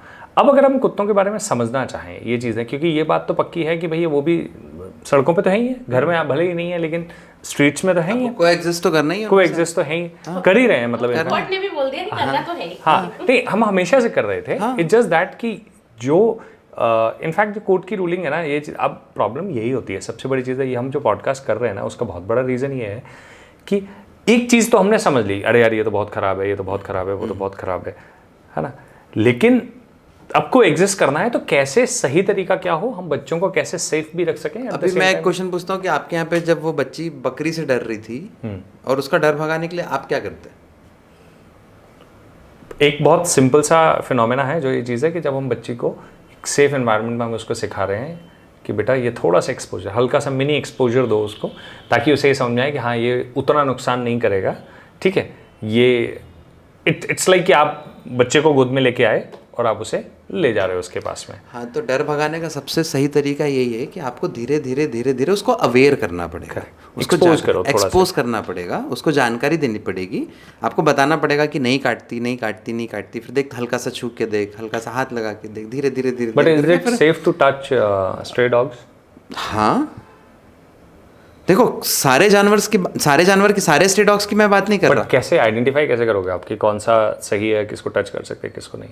इन जनरली अगर देखो अगर आपको नॉलेज है कि डॉग का बिहेवियर कैसा होता है, एग्रेशन पे कैसा होता है, काटने के समय कैसा करता है वो बिहेव, उसकी बॉडी लैंग्वेज कैसी होती है, वो पूंछ हिला रहा है कि नहीं, जनरल साइन है अगर डॉग पूंछ हिला रहा है ना तो जनरली वो नहीं काटता है, क्योंकि वो मिलने की कोशिश कर रहा है। डॉग काटने से पहले अपने आप को स्टिफ करता है, अपनी पूंछ को स्ट्रेट करता है, एग्रेशन वाला मोड दिखाएगा, पहले गर्र करेगा, फिर काटने की कोशिश करेगा।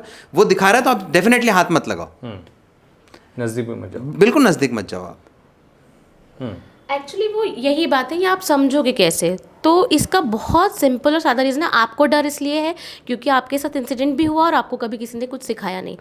आज के टाइम में हम लोग बच्चों को इतनी सारी चीज़ें सिखाते हैं, इवन हम सेक्स एजुकेशन की भी बात करते हैं कि होनी चाहिए, करते हैं, तो फिर हम कंपैशनेट एजुकेशन की बात क्यों नहीं करते? हम छोटे बच्चों के लिए अवेयरनेस प्रोग्राम्स क्यों नहीं अरेंज करते?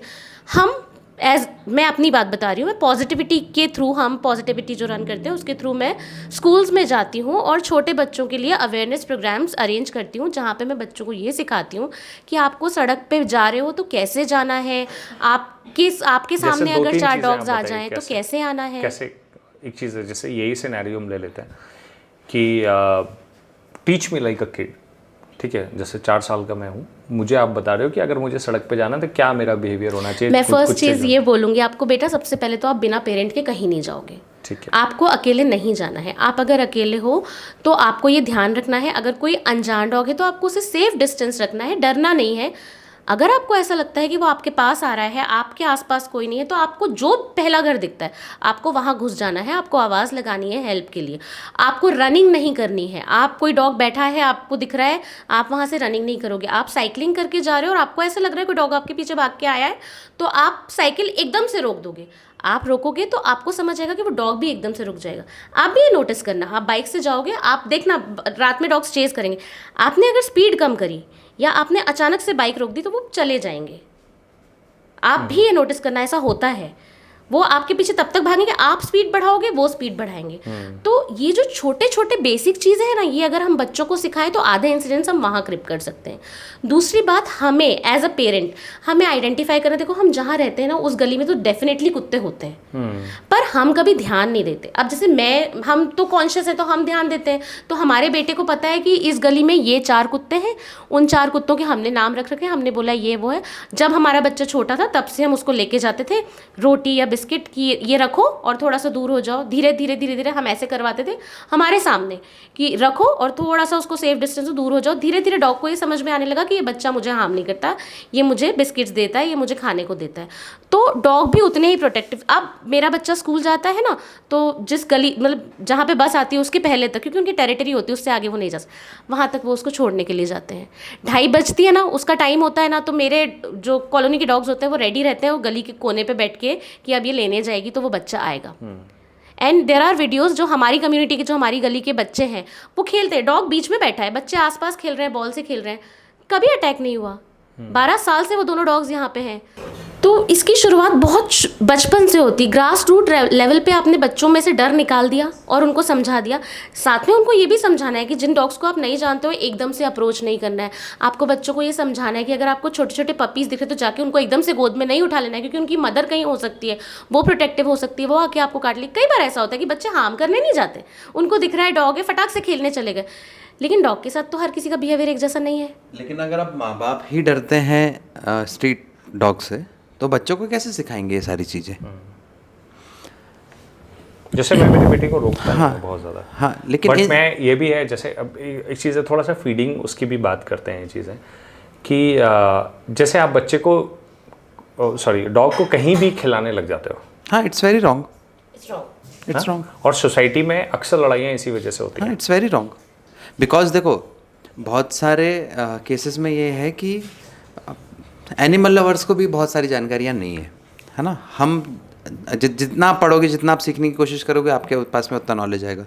हम अभी भी ये बोलते हैं कि आप ना सड़क पे मत खिलाओ अगर आपको डॉग का बिहेवियर नहीं पता है। डॉग का बिहेवियर क्या है, जिस भी जगह पे वो खाता है, जिस भी एरिया में खाता है, वो उसको अपनी टेरिटरी मानता है। उस टेरिटरी के अंदर कोई आएगा उसके लिए प्रोटेक्टिव रहेगा। जब कोई उस टेरिटरी में आएगा और उसको अनसेफ महसूस होगा, वो काटने की कोशिश करेगा। इसलिए ये फीडिंग पॉइंट वाला इशू भी आया है। अभी सुप्रीम कोर्ट ने ये भी बोला ना कि फीडिंग पॉइंट आप अलग से डिसाइड करो। वो इसलिए है कि अगर आप उसको कॉलोनी से बाहर कहीं फीडिंग करा रहे हो, एक फीडिंग पॉइंट में फीडिंग करा रहे हो, उसके लिए फिर वो वाला एरिया उसके लिए उसकी टेरिटरी रहेगा, उसके लिए वो प्रोटेक्टिव रहेगा, सब जगह के लिए नहीं रहेगा। तो यहाँ पे आपको बाइट केसेस भी कम होगा। ये तो साइंस है, प्रैक्टिकल है, दिख रहा है सामने। इतना तो आप भी आइडेंटिफाई कर सकते हो कि कोई ऐसी रोड है या कोई ऐसी सड़क है जहाँ पे आपको ऐसा लग रहा है कि ये साइड में हम दे सकते हैं, बीच सड़क पे ना दें, या ऐसे टाइम पे हम खाना ना दें। टाइमिंग भी बहुत मैटर करता है। जहाँ सड़क पे बहुत आवाजाही है तो उस टाइम पे मत दो, आप थोड़ा सा लेट नाइट उनको खिला दो या थोड़ा अर्ली मॉर्निंग खिला दो कि लोग भी आसपास से नहीं जा रहे, तो लोगों को भी प्रॉब्लम नहीं होगी, डॉग को भी प्रॉब्लम नहीं होगी। क्योंकि जब वो खाना खाते रहते हैं और आसपास से लोग निकलते हैं तो थोड़ा सा वो भी एक रिस्की वो हो जाता है। तो हम अपने फीडिंग में थोड़े से चेंजेस कर ले, फीडिंग के तरीके में।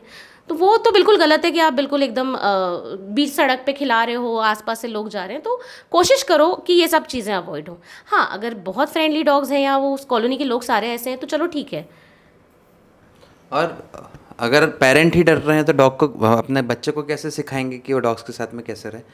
तो हम एज अ ह्यूमन, हम जब पहली बार माँ बाप बनते हैं, हम भी तो यूट्यूब में सर्च कर करके पेरेंटिंग सीखते हैं कि नहीं सीखते? हमारे बच्चे के लिए क्या सही है क्या गलत, हम सीखने की कोशिश करते हैं ना। तो हम ये क्यों नहीं सीखने की कोशिश करते कि हमको एनिमल्स के साथ में कैसे रहना चाहिए, हम अपने बच्चे को कैसे सिखाएं? हज़ारों लाखों वीडियोस पढ़े हैं यूट्यूब में कि कम्युनिटी डॉग के साथ में कैसे रहा जाता है, कैसे अपने बच्चे को सिखाया जाता है। हम कभी वो सर्च आउट नहीं करते क्योंकि वो हमारे शायद इंटरेस्ट का पार्ट ही नहीं है। आप स्विमिंग के लिए आप यूट्यूब देख लोगे 50 बार, आप बॉक्सिंग के लिए देख लोगे, फुटबॉल के लिए देख लोगे, लेकिन ये भी तो बेसिक, अगर उसको इसी एनवायरनमेंट में रहना है तो उसको सीखना पड़ेगा ना। आप गार्डनिंग के साथ एक चीज़ मुझे जो लगती है, जो मैं बहुत ज़्यादा समझ पाता हूँ, वो ये है कि I don't see it as my own problem. And either the government would do, और जो लोगों को बहुत ज़्यादा प्यार है कुत्तों से, वो आके करेंगे सबसे। मेरा प्रॉब्लम नहीं है। एंड यू वोंट बिलीव, वो करेंगे भी। अगर मुझे कोई अप्रोच करे आज, और मुझे लोग करते हैं, मुझे लोग अप्रोच करते हैं। मेरे पीछे वाली गली में नीव का एक क्लासमेट रहता है, उसकी मम्मा ने मुझे कहा कि ना यहाँ पे 2-3 बच्चे बहुत डरते हैं, आप उनको थोड़ा सा सिखा दोगे क्या, समझा दोगे क्या? मैं गई, मैंने उनको सिखाया। आप अगर अपने एरिया के एनिमल वेलफेयर के लोगों को अप्रोच करोगे ना, वो हैप्पीली आएंगे और आपको बताएंगे कि कैसे आपको आपके बच्चे को सिखाना है। ये उनकी ड्यूटी नहीं है, उनकी रिस्पॉन्सिबिलिटी नहीं है, लेकिन वो कर रहे हैं। तो जो लोग बोलते हैं ना कि डॉग लवर्स को करना है तो वो ये कर ले, वो कर ले, वो कर रहे हैं, वो अपने लेवल का कर रहे हैं। ये डॉग लवर्स ही हैं जो चीख चीख के कुत्तों को उठा के खाना खिला के स्टरलाइजेशन सेंटर ले जाके नसबंदी कराते हैं। हमें क्या करना, हमें तो पसंद है ना भाई, मत कराएं हम। जैसे हमारी सोसाइटी में क्या हुआ, मैं जो पॉइंट बोलना चाह रहा हूँ वो ये चीज़ है कि I am not taking responsibility for dogs. What I am in the name of कि यार मेरे को मेरे बच्चों को सेफ इन्वायरमेंट देना है, ये सब चीज़ करना है। और हालांकि population is definitely a big problem. तो हो ये रहा है कि जैसे हमारे यहाँ भी जब हमें लगता है कि यार ये कुछ गड़बड़ हो गया है, तो आपस में ये लड़ाइयाँ होती हैं सोसाइटी में कि कौन लोग हैं जो डॉग्स को फीड करते हैं। और डॉग फीड करते हैं तो वो डॉग इसी एरिया में सबसे ज़्यादा होते हैं। दूसरा एक चीज़ और, डॉग भी ज़्यादा कनेक्टेड और इमोशनल अटैचमेंट होता है उनसे जो उनको फीड कर रहे हैं, और जो नहीं कर रहे हैं they also see them as कि यार ये तो हमारा ख्याल नहीं रखते हैं, कुछ भी ऐसा चीज़। So like not everybody would be feeding dogs, ठीक है, बट डॉग्स की भी अपनी एक साइकी है, एक साइकोलॉजी है कि भाई ये हमें फीड करते हैं तो ये हमारे लोग हैं, इनको हमें ख्याल रखना है, इनको प्रोटेक्ट करना है, और बाकी लोगों को बट ऐसा नहीं होता है, वो इमोशन सेंस करते हैं, पर ऐसा नहीं होता कि जो हमें फीड कर रहे हैं उन्हें उनका हमें ख्याल रखना है, तो जो हमें फीड नहीं कर रहे हैं उन्हें हमें काटना है, ऐसा भी नहीं होता है। This is not the thing, ऐसा नहीं होता। जानवर का डॉग्स का क्या, सारे जानवरों का यही बिहेवियर है ना, वो तब ही काटेगा आपको जब या तो वो भूखा होगा, वो अनसेफ महसूस कर रहा होगा, या उसको आपसे डर होगा कि कहीं ये मुझे कुछ ना कर दे, तभी वो अपने आप को प्रोटेक्ट करने के लिए वो एक्शन लेगा। अनलेस अगर आप उसको कुछ नहीं कर रहे हो, वो आपको नहीं काटेगा। क्यों काटेगा? आपने वो वीडियो देखा होगा, एक दिल्ली वाला बहुत पुराना, एक लड़का शेर के पिंजरे में गिर गया था, आई थिंक दिल्ली के जू का वीडियो है। आपने नोटिस किया होगा कि शेर ने उसको कुछ नहीं किया था अनटिल अनलेस ऊपर से लोगों ने पत्थर नहीं मारे। तो एक जानवर तब तक आप पे क्यों अटैक करेगा जब तक उसको या तो आपसे थ्रेट नहीं महसूस हो रहा, या उसको ऐसा लग रहा है कि आप उसके लिए वो हो। तो सो यू आर सेइंग कि मतलब dogs they don't bite for fun. हाँ, they don't bite for fun unless until वो बीमार ना हो। अगर उसको रेबीज हो गया हो, वो फन के लिए नहीं मार रहा, वो मारेगा बस। वो अपने कॉन्शियस में ही नहीं है, वो बीमार है। इंसान भी तो यही करते हैं ना। इंसान पागल हो गया तो क्या करता है? सबको मारता है। कैसे आइडेंटिफाई करते हैं अगर आपकी लोकेलिटी में कोई डॉग है जो रेबीज हो गया उसको? तो रेबीज के सिम्टम्स तो बहुत क्लियरली दिख जाते हैं। बहुत क्लियरली दिख जाते हैं। बहुत सारी ड्रूलिंग होती है, पानी नहीं पीता What is है, drooling? लार टपकती, बहुत ज़्यादा लार टपकती है, पानी नहीं पीता है, स्टेबिलिटी चल नहीं पाता है, अंधेरे में जाने की कोशिश करता है। आपको ऐसे सिम्टम्स दिखते हैं, आप तुरंत अपने नगर निगम को कॉन्टैक्ट कीजिए। और ये रूल्स बहुत पहले से हैं। अगर आपको थोड़ा भी डाउट है, they will come, they will take the dog, isolate the dog and check the dog कि उसको रेबीज है नहीं है, क्या है। अच्छा, एक चीज़ और क्लियर करना चाहूँगा कि अगर एक डॉग ने एक एरिया में 3 लोगों को काटा, पूरे एरिया के लोग ये बोलने लग जाते हैं कि डॉग को रेबीज है, सबको काट रहा है। एक्चुअली रेबीड डॉग ना सबको काटेगा। उस एरिया में 10 लोग रहेंगे, 10 के 10 को काटेगा, 15 कुत्तों को भी काटेगा, बच्चों को भी काटेगा, बड़ों को भी काटेगा, बूढ़ों को भी काटेगा। उसके लिए सब एक बराबर है, वो सबको काटेगा। अगर उन्हें आप जिस एरिया में वो है उस एरिया में अगर 50 लोग रहते हैं और 3 लोगों को ही सिर्फ काटा है, उसको रेबीज नहीं है अभी। आप उसको ऐसे नहीं आइडेंटिफाई कर सकते कि सबको काट रहा है। अगर वो चुपचाप बैठा हुआ है, आप उसको पत्थर मार के जा रहे हो, उसने उठा उसको आपको काट लिया, या आपने कल उसको डंडा मारा था, आज आप उसको दिखे तो आज आप उसको उसने आपको काट लिया, तो इसे रेबीज के सिम्टम ये नहीं। बट लोगों के साथ बहुत मुश्किल हो जाता है ये चीज़। मैं इमेजिन करता हूँ, लेट्स से कि एक डॉग है जिसने मुझे काट लिया, ठीक है, then I am spreading the word about that particular dog and alarming everybody कि भाई वो कुत्ता काटता है, वो कुत्ता काटता है। And there are some people who would like, अच्छा ये काटता है क्या इसको? तो हाँ, exactly the scenario is same कि जब सबको ये पता चल जाए ये कुत्ता काटता है ना, तब उसके पास से जाने पे वो कुत्ता अगर उनसे मिलने भी आ रहा होगा या पास में बैठा भी होगा, तो उसको पत्थर मार के भगा देंगे, डंडा मार के। अब उसके एग्रेशन को आप धीरे धीरे बढ़ाते जा रहे हो। एक वक्त सही में आएगा कि वो काटेगा। जब भी उसके पास से कोई गुजरेगा वो काटेगा। तो उसको इंस्टिगेट किसने किया? उसमें ये बिहेवियर डाला किसने? जस्ट बिकॉज आपको अवेयरनेस नहीं थी कि आप सड़क के जानवर के साथ कैसे रहोगे। जस्ट बिकॉज आपको पता ही नहीं कि कैसे इनके साथ में रहा जाता है। आपको पता नहीं कि आपको किसको कांटेक्ट करना है। अगर कुत्ते ने काटा है तो उस कुत्ते को आइडेंटिफाई कर, आपने तो देख लिया है। आपको अगर ज़्यादा डर है तो आप ये कर सकते हो कि म्युनिसिपल बोल सकते हो, इन्फॉर्म कर सकते हो। उनकी ड्यूटी है कि सर ये डॉग ने काटा है। एटलीस्ट वो आके चेक करके जाएंगे, एटलीस्ट वो आके उसको देखेंगे। नहीं रेबीज होगा तो वो छोड़ देंगे वापस। ये हमारे लॉ में भी है। एनिमल बर्थ कंट्रोल प्रोग्राम 2023 के सेक्शन 16 में ये what is an aggressive dog की डेफिनेशन है क्लियरली। ओके, अभी भी जो लॉ निकला है उसमें ये लिखा है कि रेबिड और एग्रेसिव डॉग को वापस नहीं छोड़ा जाएगा, उनको पॉन्ड्स में रखा जाएगा और उनका शेल्टर्स है ना, तो उसमें रखा जाएगा। तो वहाँ पे अभी लोग बोल रहे हैं कि एग्रेसिव डॉग की डेफिनेशन क्या है? आप तो डरते हैं। आप तो डरते हैं। आपके आपके पास से एक कुत्ते ने भौंका और वो रोज भौंक रहा है, आप तो बोलोगे ये एग्रेसिव डॉग है।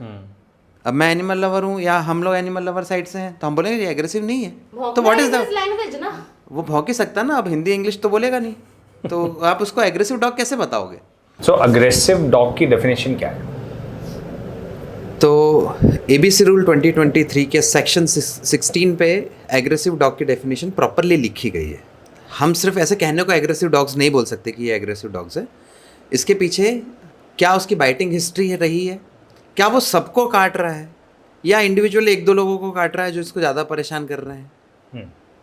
अगर ये सिम्टम्स है, क्या सीसीटीवी फुटेज है आपके पास में कि वो सबको काट रहा है, या फिर आपने पोस्ट रेबीज का वैक्सीनेशन लगाया तो हमें आइडेंटिफाई कर सकते हैं हाँ चलो उसको उसने किसी को काटा है और फिर वो जाके आइडेंटिफाई कर ले कि ये डॉग ने मुझे काटा है।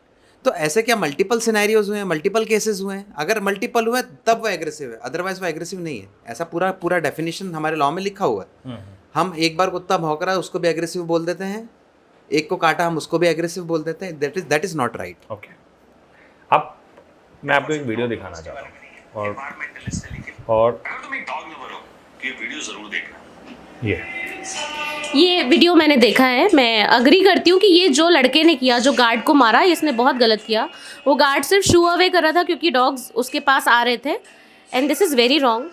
अगर मतलब जैसे इस केस में कि वो जब उसको हाँ उसके ऊपर चार्ज कर रहा है लड़का गार्ड के ऊपर, तो कुत्ते भी आके उसको बाइट करने लग जाते ये हैं। बहुत सपोर्ट मिल रहा है, उसे सब शह मिल गई कि शय मिल रही कि मेरा मालिक भी मार रहा है, मतलब मैं भी मार सकता हूँ। तो ये कम्प्लीटली गलत है। ये मुझे आप तरीका एक सही बात नहीं बताओ, है। ये सिर्फ और सिर्फ एक पैटर्न ऐसा है कि जो लगभग सब किसी में देखा जाता है। जब आप किसी के लिए बहुत ज़्यादा प्रो होते हो तब आप बाकी सारी चीज़ें इग्नोर कर देते हो। जब आप यही नहीं देख पा रहे हो कि यार आपने एक्चुअली एक आदमी को मारने चले गए, आप खुद वायलेंस कर रहे हो, आप खुद ऐसी चीज़ को सपोर्ट कर रहे हो जो बहुत बड़ा कारण बन रहा है कि लोग आपको आके ये बोलने वाले हैं कि भाई ये तो आपने बहुत गलत किया। और ये हर किसी के साथ होता है। अगर कोई if somebody is for environment या फिर कुछ चीज़ें, तो उनके लिए ना दुनिया पूरी दुश्मन बन जाती है। लाइक कि तुम भी दुश्मन हो। अगर तुम कुत्तों से प्यार नहीं करते तो तुम दुश्मन हो गए, और तुम्हारे अंदर कोई संवेदनाएं नहीं है। तुम अपने बच्चों को तुम क्या करना चाहते हो, rather than educating we started accusing people for their behaviour. Now ये पूरा जब अपना ये जो बिहेवियर होता है ना, ये चीज़ें, I think the comment that you also got about the kind of questions that so ये जो I understand it as a frustration on the activist part कि आप बहुत सारी चीज़ें करते हो, but at the same time अगर आप एजुकेट करने की बजाय, आप प्रॉपर डायलॉग करने की बजाय, ये भी तो कोई तरीका नहीं है ना। फिर आप उन लोगों में क्या फ़र्क रहा जिन्होंने exactly, I completely agree to your point. और ये वही चीज़ होती है जो एक्सट्रीमिस्ट वाली बात जो हम बोलते हैं कि हम एक पर्टिकुलर कम्युनिटी को दोष देते हैं, कहते हैं वो कट्टर है तो हम भी बन जाए। तो आप अल्टीमेटली आप वही बनते जा रहे हो जो आपको चीज़ पसंद नहीं है। तो मैं इस चीज़ को बिल्कुल सपोर्ट नहीं करती हूँ, मैं इस चीज़ के साथ बिल्कुल अग्री नहीं करती हूँ। वॉयलेंस की कोई जगह नहीं होनी चाहिए एक सभ्य समाज में। अगर कोई पॉइंट आपको रखना है, और शायद मुझे ऐसे लगता है कि ये आती है चीज़ें मैच्योरिटी के साथ। आज से 10 साल पहले मुझे भी भिड़ने में मैं भी भिड़ जाती थी बिना सोचे समझे। आज से 10 साल बाद अब मैं भी माँ हूँ, मेरा भी एक 4 साल का बेटा है, मेरे अंदर भी कुछ चेंजेस आए, मैंने भी दुनिया देखी है। तो अब मुझे भी समझ में आता है कि नहीं, आपको अगर किसी को अपनी बात समझानी है तो आपको पहले उसकी बात सुननी और समझनी होगी, और तभी हम लोग सेम पेज पे आ पाएंगे। क्योंकि मैंने आपको जैसा कि पहले कहा, जैसे डॉग हेटर्स सड़क पे कुत्ते नहीं चाहते, डॉग लवर्स भी सड़क पे कुत्ते नहीं चाहते। वो भी नहीं चाहते कि कुत्तों को सड़क पे अब्यूज़ मिले। तो उसके लिए हमें सेम पेज पे आना पड़ेगा, और सेम पेज पे आने के लिए हमें एक दूसरे का पॉइंट समझना पड़ेगा। जो पॉइंट हम आपको समझाने जा रहे हैं वो वही है, वॉयलेंस होता है वो किसी के भी साथ हो। हर किसी की लाइफ इक्वली इम्पोर्टेंट है। जैसे कुत्तों की इम्पोर्टेंट है वैसे दूसरों की भी इम्पोर्टेंट है। हमारा भी दिल रोता है ऐसी चीज़ें देख के। अगर किसी बच्चे पे अटैक हुआ है कैसे, मैं एक इंसान हूँ, मुझे क्यों अच्छा लगेगा? जब मेरे मन में कुत्तों के लिए सिंपैथी है तो क्या मैं फेलो ह्यूमन बींग्स के लिए सिंपैथाइज नहीं होंगी? मुझे अच्छा लगेगा कि किसी बच्चे को किसी कुत्ते ने काट लिया। तो उसके लिए हम अपने एंड से सॉल्यूशन कर रहे हैं, और बहुत लोग करते हैं। क्या कहेंगे कि जो लोग दूसरे से भिड़ जाते हैं जस्ट बिकॉज के व्हेन दे सी समथिंग? नहीं, मुझे लगता है कि उनके इमोशंस उन पे भारी पड़ जाते हैं, उनको वो कंट्रोल करना सीखना पड़ेगा। Because what ever it is, this is wrong. आपको ये नहीं करना चाहिए। इससे आप खुद का नुकसान नहीं कर रहे हो, आप जानवर का नुकसान कर रहे हो, क्योंकि आपका फ्रस्ट्रेशन उस जानवर पे निकलेगा। अल्टीमेटली होगा यही। आपको नहीं मार सकता गार्ड, क्योंकि आप तो मालिक हो, आपको नहीं मार सकता। लेकिन जब उसको मौका मिलेगा वो फ्रस्ट्रेशन निकालेगा, क्योंकि वो भी इंसान है ना। बिल्कुल सही बात। उसके साथ भी हुआ ना। और फिर आप गलत कर रहे हो ना, you are wrong, Exactly. You are doing a wrong thing. तो आप और एनिमल उन लवर लोगों नहीं के बारे हो। में क्या कहोगे जिनके बारे में आप बता रहे थे कि सोसाइटी में क्या लिखा था वो? हम शिवपुरी की एक सोसाइटी में हम गए थे, कि गेस्ट थे हम वहाँ पे लिखा था बहुत सारे अलग अलग बोर्ड्स, देखो कुत्ता कुत्ते को पॉटी करा रहा है। तो आई वाज लाइक कि, और वो वहाँ की सबसे अच्छी पॉश सोसाइटी है, पॉश सोसाइटी। शायद शिवपुरी में 1-2 ही ऐसी सोसाइटीज हैं पॉश, और उसमें से वो एक है। पढ़े लिखे समझदार लोग, हाई प्रोफाइल लोग, और वो ऐसे वर्डिंग्स का यूज कर रहे हैं। तो आप थोड़ी देर के लिए अगर आप इमेजिन करो कि वो लोग ऐसा क्यों बोलते होंगे। वो चाहते हैं कि किसी भी तरीके से, वो चाह रहे हैं कि किसी भी तरीके से ये डॉग लवर्स कम्युनिटी है या जो पेट स्ट्रीट डॉग लवर्स वाले जो लोग हैं, इनको किसी भी तरीके से ह्यूमिलेट किया जाए, इनको कैसे भी परेशान किया जाए। अब कोई रास्ता उनको दिख नहीं रहा है, क्योंकि दिख रहा है कि गवर्नमेंट भी सपोर्ट कर रही है कि फीडिंग को बैन नहीं कर सक रही है, पॉपुलेशन कंट्रोल के लिए वो काम कर रहे हैं, वो प्रॉपर ढंग से हो नहीं पा रहा है, एनिमल लवर्स बार बार आके दोनों में लड़ाइयाँ हो रही है क्योंकि आइडियोलॉजी मैच नहीं हो रही, तो वो कैसे परेशान करे? तो वो लिख देते हैं कि डॉग को लिफ्ट में ले जाना मना है। RWA रूल्स बना देता है कि आप अपने पेट्स को लिफ्ट में नहीं ले जा सकते, आपको यहाँ नहीं घुमा सकते, ये कन्फाइंड एरिया यहाँ घुमाओ, सिर्फ यही काम करो। इसके बाद भी अगर कुछ नहीं हो रहा है तो फिर वो इस तरीके के वर्ड्स यूज़ कर रहा है। एक दो लाइन भी और कुछ और लिखी थी आई थिंक, कुत्ता कुत्ते को घुमा रहा है, कुत्ता कुत्ते को घुमा रहा है, कुत्ता कुत्ते को पॉटी करा रहा है, और एक दो आई डोंट रिमेंबर, बट हाँ इस तरीके की लाइनें यूज़ कर रहे हैं। तो ह्यूमिलेट करने की कोशिश कर रहे हैं। वो डायलॉग क्यों नहीं हो पा रहा है? वो क्यों नहीं, मतलब ये चीज़ें कि लेट्स से कि the way we are trying to understand, like जो चीज़ें आपने मुझे बताई, मेरे लिए बहुत सारी ऐसी चीज़ें हैं कि जो शायद मैं थोड़ी बहुत देखता हूँ, कुछ कई बार नज़रअंदाज भी कर देता हूँ कि यार नहीं पता कि क्या हो रहा है क्या नहीं हो रहा है, but I want to understand the other side of the story. So you, if you want to understand anything, you have to open your mind first ना। Correct. सब लोग वैसे लोग नहीं है। अब जो आपको डॉग ने काटा, उसके बाद भी आप यहाँ आके हमारा पॉडकास्ट कर रहे हो और इतनी सारी बातें सुन रहे समझ रहे हो, लेकिन किसको किसी ने डॉग ने काटा ना, वो सुनने कोई खाली नहीं है, वो सुनना ही नहीं चाहता कि सड़क पे कुत्ते हैं, उसको मानना ही नहीं है। वो इतना मंदबुद्धि, इतना उसने अपना इतना ढक्कन लगा रखा, अपना दिमाग बंद कर रखा कि उसको उस साइड की स्टोरी ही नहीं जानना ही नहीं है। तो एक आम आदमी कैसे इस प्रोसेस को स्ट्रीमलाइन करने में हेल्प कर सकता है? ABC का बहुत अच्छे से इम्प्लीमेंटेशन हो। आप अपने एरिया के एनिमल लवर्स को आइडेंटिफाई करो, उनके साथ में मीट करो, उनके साथ में डिस्कशन करो कि मेरे एरिया में ये इशू आ रहा है, मेरे एरिया में ये डॉग है जो ज़्यादा प्रॉब्लम क्रिएट कर रहा है। साथ में मिलके म्यूनसिपलिटी को कंप्लेंट करो। इस बात का ध्यान रखो कि जिस डॉग को वो उठा के ले गए उसी डॉग को वो वापस ला के दे, वही स्टेलाइज डॉग आना चाहिए वापस हमारे एरिया में। ये रूल है पूरा, और इसका आप अगर मॉनिटरिंग रखते हो और एक नॉर्मल बिहेवियर, इनके फीडिंग पॉइंट डिसाइड करो जहाँ पे खाना हो सकता है। ये ध्यान रखो कि इनके पास में फटाके ना फोड़े, दिवाली दशहरा का जब टाइम आता है तो इनके पास में हम कोशिश करें कि ना फोड़े फटाके। इनको किसी भी तरीके से एग्रेसिव बनने से रोकना हमारी रिस्पॉन्सिबिलिटी है। अगर आपने एनिमल लवर्स के साथ में हाथ बटा के काम करा तो वो लोग भी आप डेफिनेटली आपका हेल्प करेंगे, आपको समझाएंगे कि कैसे ट्रीट किया जाता है, कैसे रखना। वो करना चाह रहे हैं, लेकिन उनको सपोर्ट नहीं मिल रहा, ना गवर्नमेंट से सपोर्ट मिल रहा है, गवर्नमेंट एक भी पैसा नहीं दे रही, ना कम्युनिटी वाले हेल्प कर रहे हैं।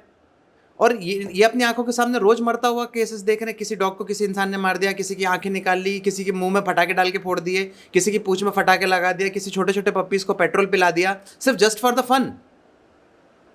तो वो तो गवर्नमेंट का काम कर रहे हैं, और गवर्नमेंट इनके अगेंस्ट में ऐसे लॉ निकाल रही है और उनको मार पिटाई करके अंदर बंद कर रही है। अभी जो केसेस हुआ, कितने एनिमल लवर्स को उठा के अंदर बंद कर दिया गया, जबकि वो साइलेंट प्रोटेस्ट में गए हुए थे। तो इनको तो कहीं से भी हेल्प नहीं मिल रही। एक्चुअली दबे लोग तो ये लोग हैं। और आप ये देखो, आपने भी देखा होगा और दुनिया ने देखा है, चाहे एक्सेप्ट करें या ना करें, जिस संख्या में, जिस तादाद में लोग सड़कों पे इकट्ठे हुए, इतने लोग हैं। अगर ये इतने लोग अपनी कम्युनिटीज़ में काम कर रहे हैं, इतने लोगों को, इन लाखों लोग थे वो, उन लाखों लोग को 3 लोग भी अगर सपोर्ट करते हैं ना, तो 4 5 लोग ऐसे हो जाएंगे कंट्री में जो ये काम कर रहे हैं। और सोचो आप कितनी इजीली ये पॉपुलेशन कंट्रोल का काम करा जा सकता है, कितनी इजीली डॉग बाइट केसेस कम किए जा सकते हैं। जैसे छोटे शहर में अगर 2 साल भी ढंग से ABC प्रोग्राम को रन कर दिया जाए ना, 2 साल भी ढंग से रन कर दिया जाएगा, ये स्टे डॉग मेनेस जो हो रहा है ना, वो बिल्कुल कम हो जाएगा। इसका बहुत बड़ा रीजन पॉपुलेशन ही है। इसका बहुत बड़ा, और पॉपुलेशन बढ़ा किसकी वजह से? रीजन वो है, म्यूनसिपलिटी अपना काम ढंग से नहीं कर रही, नहीं कर पा रही है। ये रीज़न है कि इसकी वजह से हमको ये सब झेलना पड़ रहा है आज की डेट में। और आप as a citizen, common citizen, आपकी लाइट की प्रॉब्लम लेके जाते हो, आप ज्ञापन देते हो, डेंगू, अभी यहाँ पे इतना चिकनगुनिया और डेंगू फैला था, ज्ञापन दिया, तो आप इन प्रॉब्लम्स के लिए क्यों नहीं जाते हो? आप क्यों नहीं अपनी CMO से बोलते हो कि भाई हमारे यहाँ के कुत्ते स्टरलाइज क्यों नहीं हुए, भाई नगर निगम हमारे यहाँ दूसरे कुत्ते क्यों छोड़ के चला गया? आप समझ नहीं रहे हो, या आपका प्रॉब्लम है, आपको सॉल्व करना है। वो लोग सिर्फ पैसे खाने के लिए बैठे हैं, क्योंकि उनको पता है कि आप अवेयर ही नहीं हो। आप बहुत खुश हो जाते हो, अरे यार हमारे यहाँ से कुत्ते उठा के ले गए, इसको भैया कहीं और छोड़ देना। उसका क्या जा रहा है? आप 500 रुपये दे दोगे, वो कहीं और छोड़ देगा। लेकिन वो जो कहीं और छोड़ेगा, वहाँ डॉग बाइट केस बढ़ेंगे। क्यों? वो लोग टैक्स नहीं भरते क्या? और ह्यूमंस में अगर कोई किसी का मर्डर कर देता है तो उस मुजरिम को मारने की अथॉरिटी लोकल पब्लिक की होती है क्या? मार सकती है क्या? इवन मैं अपनी फैमिली में बात करूँ, ये मेरी वाइफ है, अगर इसका मर्डर हो जाए, आप इसका अगर मर्डर कर दो, मेरे को अथॉरिटी कि मैं आपका मर्डर कर दूँ? नहीं कर सकता ना। मैं कोर्ट जाऊँगा, पुलिस कंप्लेंट करूँगा, आपको अंदर कराऊँगा। अगर किसी डॉग ने किसी इंसान को काट लिया, मेरे को क्या हक बनता कि मैं उस डॉग को मार डालूँ? उसके लिए भी नियम कायदे बने हुए हैं। आप जा रहे हो क्या उस नियम कायदे से? क्यों? क्योंकि आपके ऊपर बहुत बड़ा फाइन नहीं, आपके ऊपर बहुत बड़ा चार्ज नहीं, और आपको लगता है कि ये तो छोटा सा एक जानवर है, उसको मार दो तो क्या ही फर्क पड़ेगा। आप कानून हाथ में ले रहे हो, and this is not the way to solve the issues. What is positivity doing, in this regard? So What problem are you solving? We are solving basically positivity में हम एक रिफ्लेक्टिव कॉलर्स बनाते हैं, जिसमें हम रात में होने वाले, स्पेसिफिकली रात में होने वाले एक्सीडेंट्स को रिड्यूस करने की कोशिश कर रहे हैं।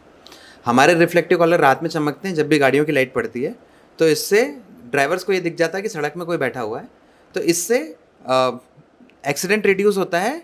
यहाँ पे इंसानों की जान बचती है, क्योंकि कई बार एक्सीडेंट में इंसानों को बहुत ज़्यादा नुकसान होता है। सुअर आ गया, कुत्ता आ गया, उस गाय आ गई, उसको बचाने के चक्कर में, एक ब्रेक मारने के चक्कर में अपनी गाड़ी का नुकसान कर लेते हैं, या कई बार बहुत बुरे एक्सीडेंट्स होते हैं। चलो ह्यूमन तो फिर भी कहीं ना कहीं हॉस्पिटल चला जाता है कुछ, लेकिन वो जानवर का क्या होता है? उसको कोई हॉस्पिटल ले जाने वाला नहीं, उसका कोई इलाज कराने वाला नहीं। तो हमारी रिफ्लेक्टिव कॉलर्स की वजह से वो एक्सीडेंट को हम रिड्यूस करने की कोशिश कर रहे हैं। हम पूरे नेशन वाइज डिलीवरी करते हैं, जिनको भी चाहिए तो वो मिल जाता है। अब हम ये सारे इश्यूज़ को कैसे रिजॉल्व कर सकते हैं?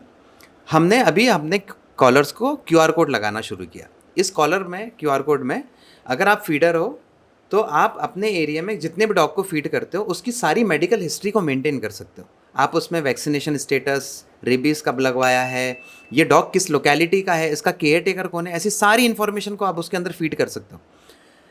अगर इस QR कोड को कोई स्कैन करता है, मान लेते हैं कि मेरी सड़क का डॉग है, अब मैंने उसको QR कोड कॉलर पहनाया और वो डॉग किसी कारण से किसी और गली चला गया, तो अब इस QR कोड को कोई भी स्कैन करेगा, उसको इन्फॉर्मेशन देखने को मिलेगी कि ये डॉग को वैक्सीनेशन कब लगा था, इसका ओनर कौन है, इसकी लोकेशन क्या है, ये किस गली का है, ओनर का कॉन्टैक्ट नंबर क्या है, वो कॉन्टैक्ट करके उस डॉग को उस तक वापस पहुँचा सकता है।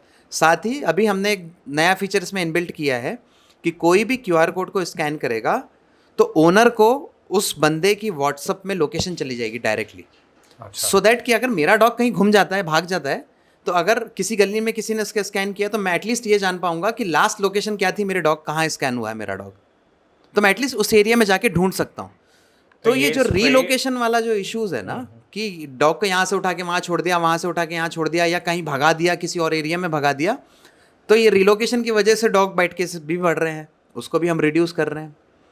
अगर मुझे किसी डॉग ने काटा और मुझे ये पता है कि इसने कॉलर पहना है और उसके गले में QR कोड है और वो वैक्सीनेटेड है, मैं सेफ़ हूँ कि मेरे को 2-3 हज़ार रुपये के वैक्सीनेशन नहीं लगवाने पड़ रहे, क्योंकि डॉग को ऑलरेडी रेबीज़ का इंजेक्शन लगा हुआ है।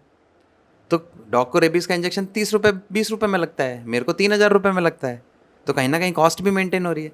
रिलोकेशन की वजह से डॉग बाइट केस हो रहा, वो भी हम कम कर रहे हैं, एक्सीडेंट हो रहा, वो भी हम कम कर रहे हैं। तो ऐसा एक सिंगल प्रोडक्ट मल्टीपल प्रॉब्लम्स को रिजॉल्व करने की कोशिश कर रहा है।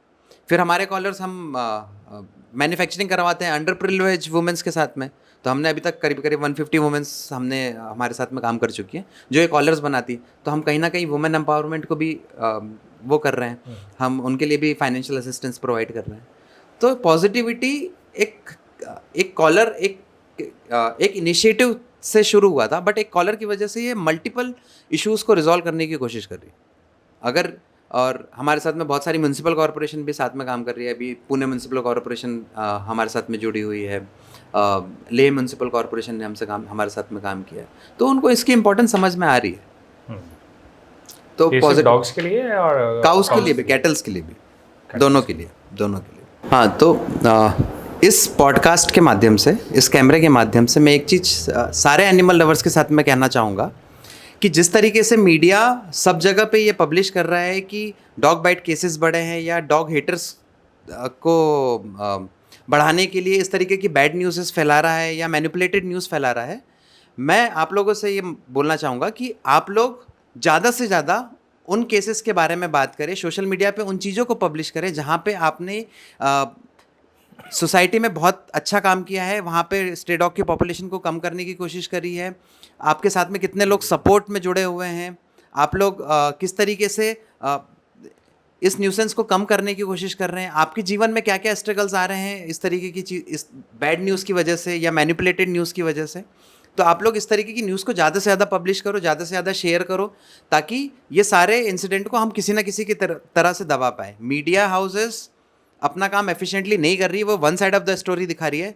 मैं चाहूँगा आप लोग second side of the story दिखाओ, और जितना ज़्यादा पब्लिश करोगे, जितना ज़्यादा शेयर करोगे, कहीं ना कहीं मीडिया हाउस को आगे चल के हमारी स्टोरी भी दिखानी पड़ेगी। वो सो हो एनी जाएगा। फाइनल वर्ड्स लाइक कि मेरा यही कहना है कि कोई भी नहीं चाहता कि किसी की भी जान को नुकसान पहुंचे, चाहे वो बच्चे हों, चाहे वो ये भी बच्चा है, ये भी इतने सारे डॉग्स को फीड करता है, इसके साथ आज तक कुछ नहीं हुआ है। तो उसके लिए हमें थोड़ा सा अवेयरनेस पे काम करना पड़ेगा, और बहुत ज़्यादा एनिमल बर्थ कंट्रोल के बारे में जो भी चल रहा है, जो पॉलिसीज़ जो हमको सुप्रीम कोर्ट ने दी है, माननीय सुप्रीम कोर्ट का हम सब सम्मान करते हैं, और आप भी सम्मान कीजिए। और उन्होंने जो कहा है, उनके ऑर्डर्स को मिस इंटरप्रेट मत कीजिए, फीडर्स के साथ मारपीट मत कीजिए, क्योंकि यही फीडर्स वो पुल हैं जो आपके और कुत्तों के बीच में है। यही हैं जो आपके कुत्तों को स्टरलाइजेशन के लिए भेज पाएंगे, क्योंकि आप तो उनको जानते नहीं, आप आइडेंटिफाई नहीं कर पाएंगे। म्यूनिसिपल अपना काम करना नहीं चाहता है, तो म्यूनिसिपल के सर पे खड़े रह के यही फीडर्स काम करवा पाएंगे। तो इनका साथ दीजिए। अगर आपने इनका साथ दिया तो आपकी सिटी, आपकी कंट्री रेबीज़ फ्री भी होगी, और पॉपुलेशन कंट्रोल भी हो जाएगा, जो आप चाहते हैं। Thank you so much. Thank you so much. Golu, तुमने अखबार पढ़ा? सुप्रीम कोर्ट ने क्या बोला? ज़्यादा बात नहीं करती। अच्छा, She is very- एटीट्यूड करने के है। लिए। अच्छा गोलू थोड़ा कैमरा कॉन्शियस हो गया। अच्छा ना, मैंने आपको तो दिया। पॉजिटिविटी पे हम एक टैग लगाते हैं, हाँ, जो कि है डॉग के पंजे को कहते हैं पॉज। तो पॉजिटिविटी, मम्मा हाँ, नहीं हंसने की ज़रूरत नहीं है।